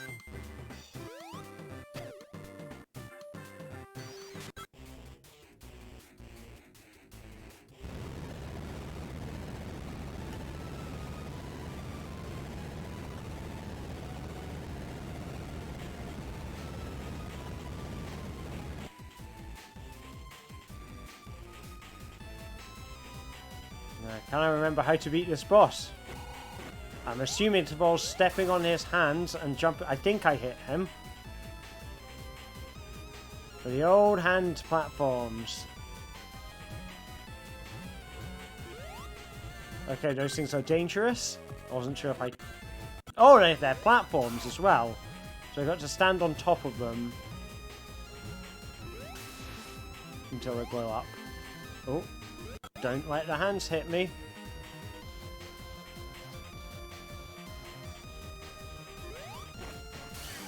Oh, Tails, thank you. I have no idea how you got up there. Okay, changing music. I reckon he's got maybe 8 hits left, but I think he changes up his moveset at this point. And there goes my ring, making it a bit more difficult now. Okay. Can step on that one. No, no luck. Oh, this is tense, tension time. But it's tense because... Oh, Jesus. It's tense because it'd be a tough level anyway. Right, it's tense in the way it would be to fight it normally.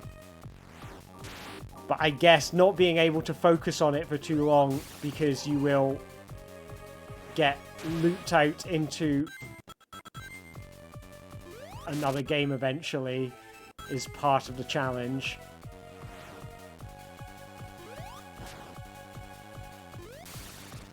But yeah, that air dash has proved really useful. I'm really glad I can do that. Right. Is this the one? No, this... Okay, so this one is on the spinning doodads. The yellow ones have spikes on them, the blue ones just spin, so... You want to stand on stuff if you can.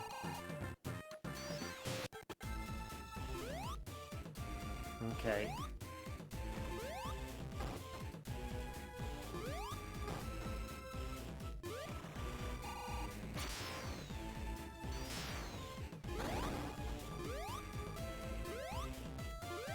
I kind of want to jump a lot to try and get Tails to jump a lot and hit Gamma there.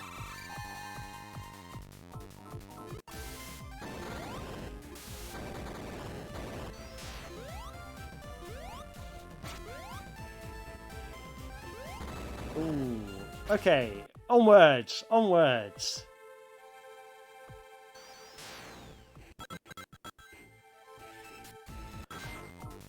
But it could be close between... I think Sonic Advance 3 will get finished first, but it is very close.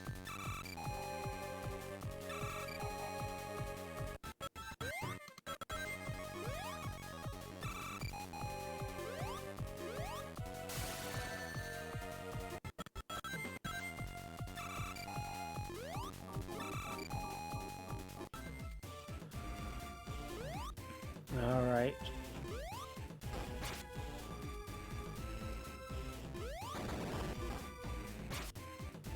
Okay, and this is fairly straightforward. I think I know what he's going to do now. There we go.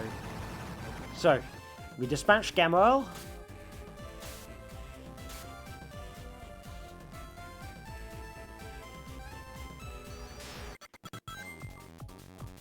And then, hopefully, ideally, we'll be able to do that next boss without picking up any rings. So it's like, this is the boss... These are the bosses where you're forced to pick up rings all the time. And that's what makes them really hard. So, I think... Definitely, out of this experience, Sonic Advance 2 has easily been the hardest experience.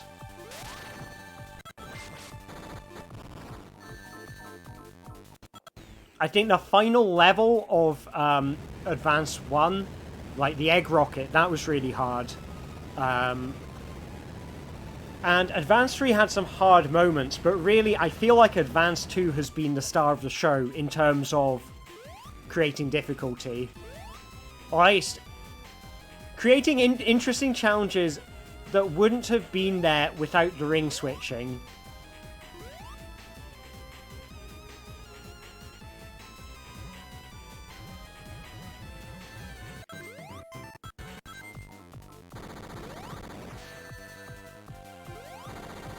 Okay, I'm dead, but I think I come back to life on this boss.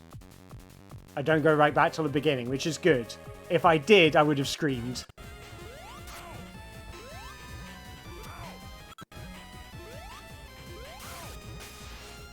Okay, that's some good hits in.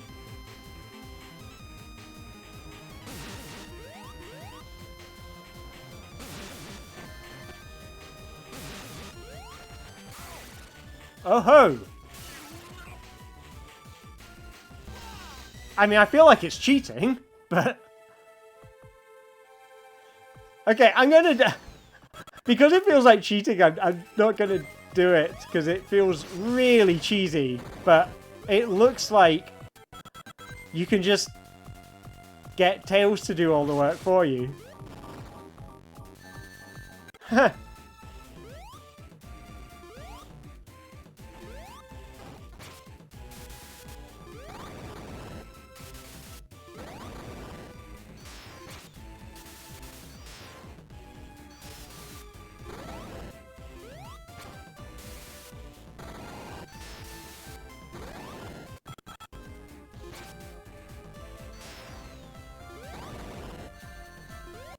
I'm just trying to hit him.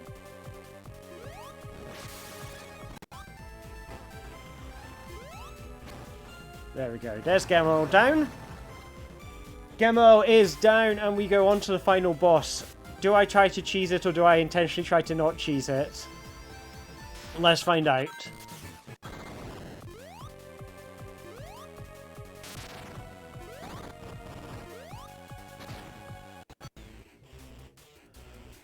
I'm going to try not cheesing it because it's a fun boss. But by cheesing it, I mean, I think you can do most damage by just getting Tails to carry you and just getting him to hit Robotnik in the face with the tails, and then you never have to interact with any of the cool stuff that the boss does.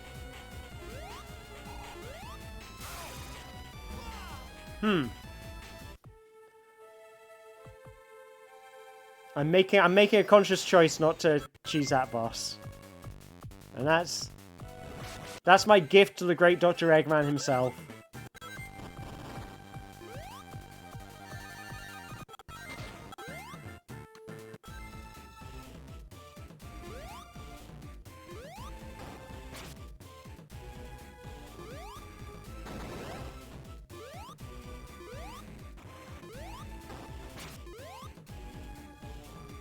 Oh well, at least I figured out Gemo.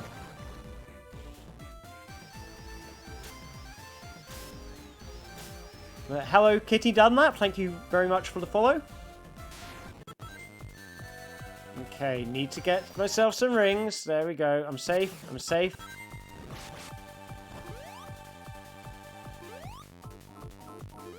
There we go. And I think this brings us on to the finale of Sonic Advance 2. So the duration of this run is very short. Like, these are almost identical in length. At least they have been today. I wonder if I got better at it. Advance 2 might get shorter. The reason being that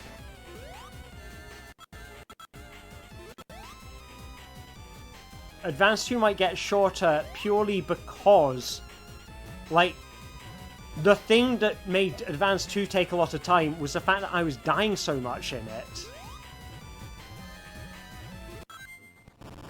But now I'm not dying so much now.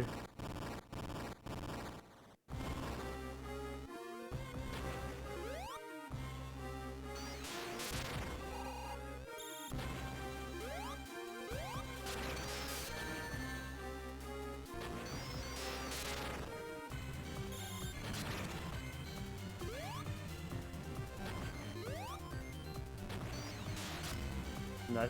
Okay, that was a death. But at least I go straight through to this machine.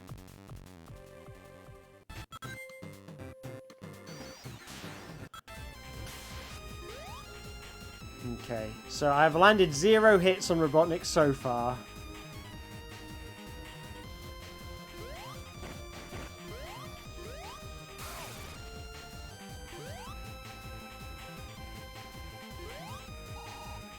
The hands look like game cartridges. I wonder if that's intentional. Oh, something hurt him.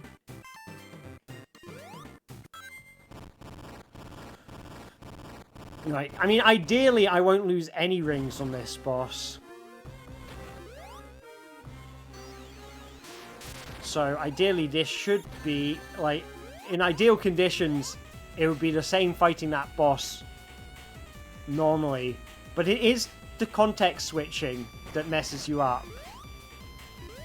And I guess that's one of these things that, like, you know, is what makes things like, you know, like, the Braccentia Shuffler and the Mega Man Damage Shuffler, what makes them interesting. It's like when I first came up with the ring shuffling stuff, I was thinking it was the absolute chaos of it would make it interesting. But actually, you do get a thing of one, because now we're in a more controlled environment, and it's still tricky, but what's making it tricky isn't the randomness of the whole thing. What's making it tricky is, like, the context switching, and you will get that context switching challenge if the games are switching on a timer. You will get that context switching timer challenge if it's based on when you receive damage, when you make a mistake. So it is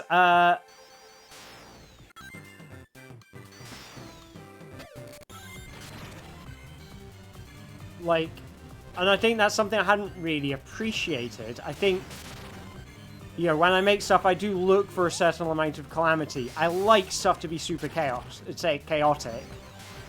That's why this is really nice when it is flipping between games like 60 times a second or something, you know, really stupidly frequently.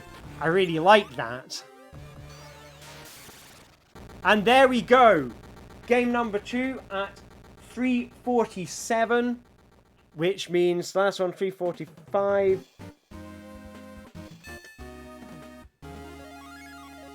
So that was 725. 725, and it was Advanced 1 I cleared first.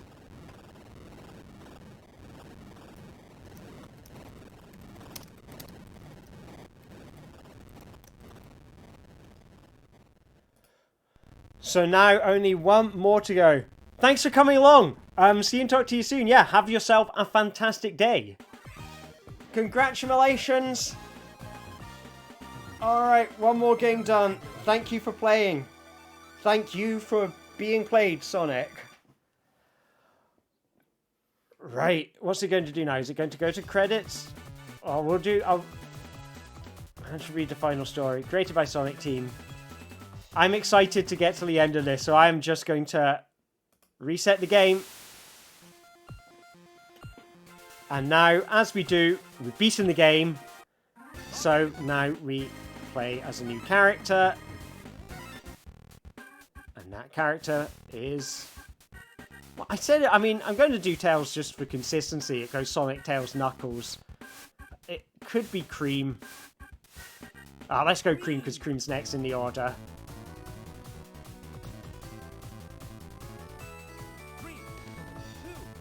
It's fun to play as the new character they made for this.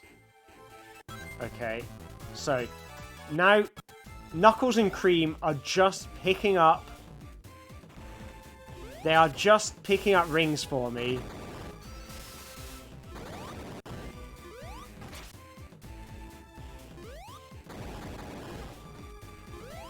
I'll be honest, part of what I'm looking forward to about beating this is that I'll finally be able to get lunch. I'm really hungry.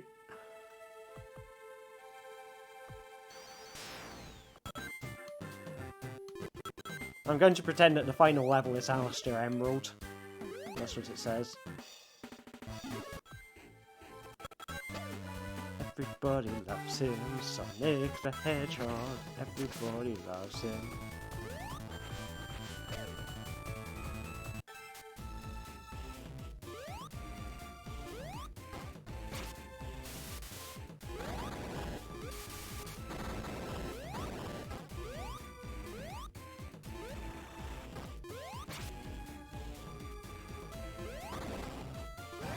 Right.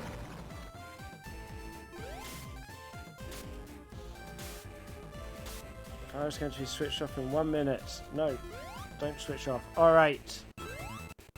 So close.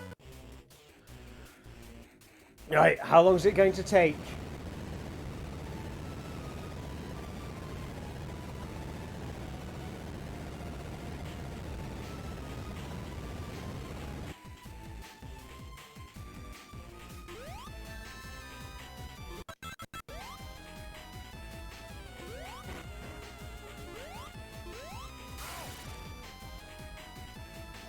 So, I know I've gone kind of quiet because I'm concentrating quite hard.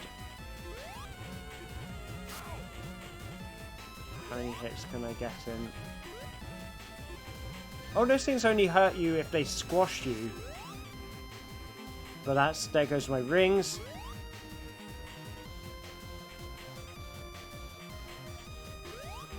No. Okay, keep it going, keep it coming. But yeah, I've made a pact with myself. I want a proper victory. I don't want to win this by getting Tails to chop up Robotnik with his tails. Like, that's no fun.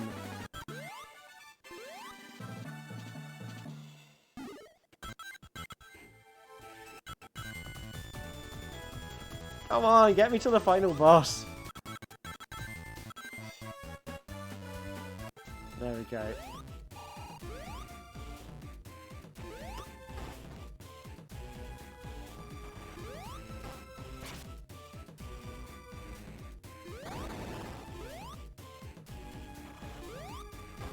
Okay, so there goes Gemo.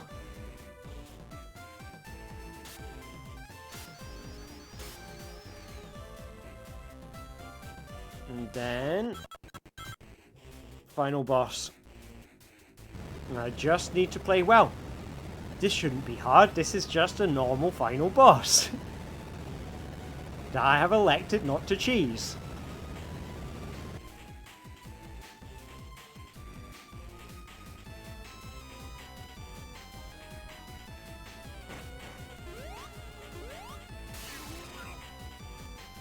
One.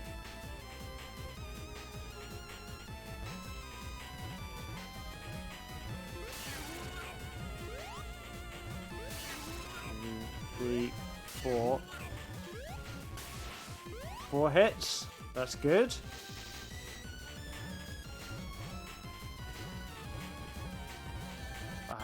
Okay. Tails got the ring though. So I'm not yet dead.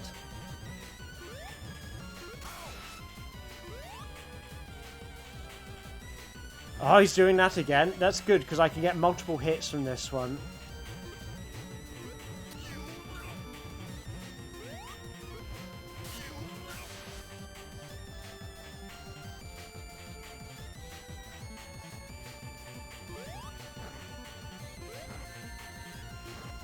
Okay, I got the ring. That's good. That's important for my survival. Okay, and he's going to do... No, okay. It was that attack. Okay, there goes my last ring.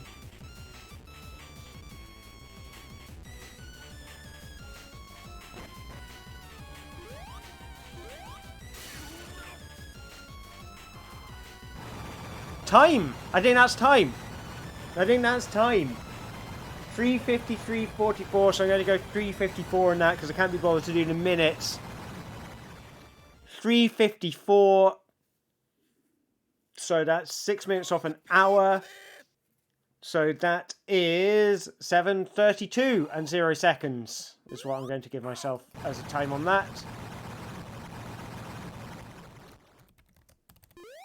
And that is time. All right, indeed. Final zone cleared. It is done.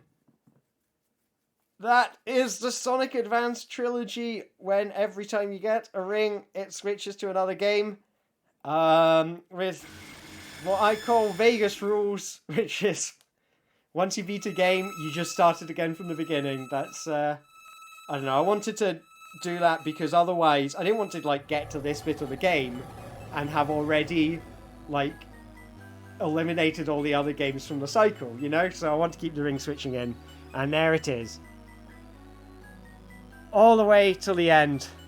Well, thank you everyone for coming along. Thank you for watching. Thank you for being a part of that. Thank you for the moral support, for the good chat. And all of the cool stuff. This has been a lot of fun. Yeah, I guess the big takeaways were the context switching is difficult. Sonic Advance 2 is the real nasty one of the three. Sonic Advance, like the other two have their moments, but Sonic Advance 2 has a lot of moments. And a lot of moments that involve not, like, choosing not to press buttons, because it's like those grind rails are deadly. So that's been really interesting. I think I'd be curious to try some other games, like, because it does support games that aren't Sonic, and I am thinking about what it would be like with, say, the Super Mario Land games, where, like, danger of death is more pressing. So, let's see how that works out, but I'm very, very pleased and proud with this one. This has been very good. So thank you everyone who's come along. Thank you for being a part of this. I do really appreciate it. And yeah, I'm going to let this credits roll, and then I myself will roll on and make myself some lunch. But that was good fun. I'm glad I did that. And there are a bunch of cool ideas that came up during that run. Like, in terms of, like, chat with the audience. Came up with some other cool ways of playing that I could implement. The one I particularly like is using, like, save states to do a kind of boss rush where it switches every time you do damage to the boss. And knows when to remove a game from circulation. That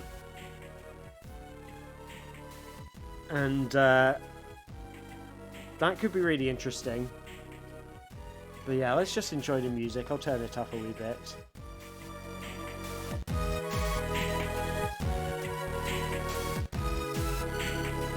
Enjoying nice mellow vibes. And then decide what I'm having for lunch. Here's my sauerkraut. I'm making sauerkraut a bit right up in front of the computer. You can see little air bubbles starting to appear in it, which means that it is breathing. It is healthy. So there's naturally occurring bacteria that, live in the cabbage, and the naturally occurring bacteria,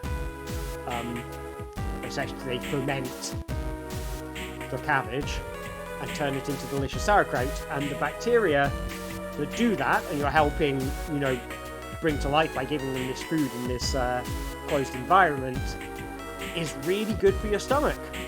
And thank you very much, game. The bacteria in your stomach are very important. Stomach and your gut, your intestines, and they are really good. Good for mental health as well as physical health. Because they produce chemicals very similar to the ones produced by, like, Prozac. So yeah, naturally occurring, have good gut flora. So that's this stream has been brought to you by Good Gut Flora. Anyway, with that done, thank you very much for sticking around. Thank you for watching all of this. I've really appreciated you being here. Have yourselves a fantastic day. Look after yourselves. Look after each other and keep on being amazing. Alright, bye everyone!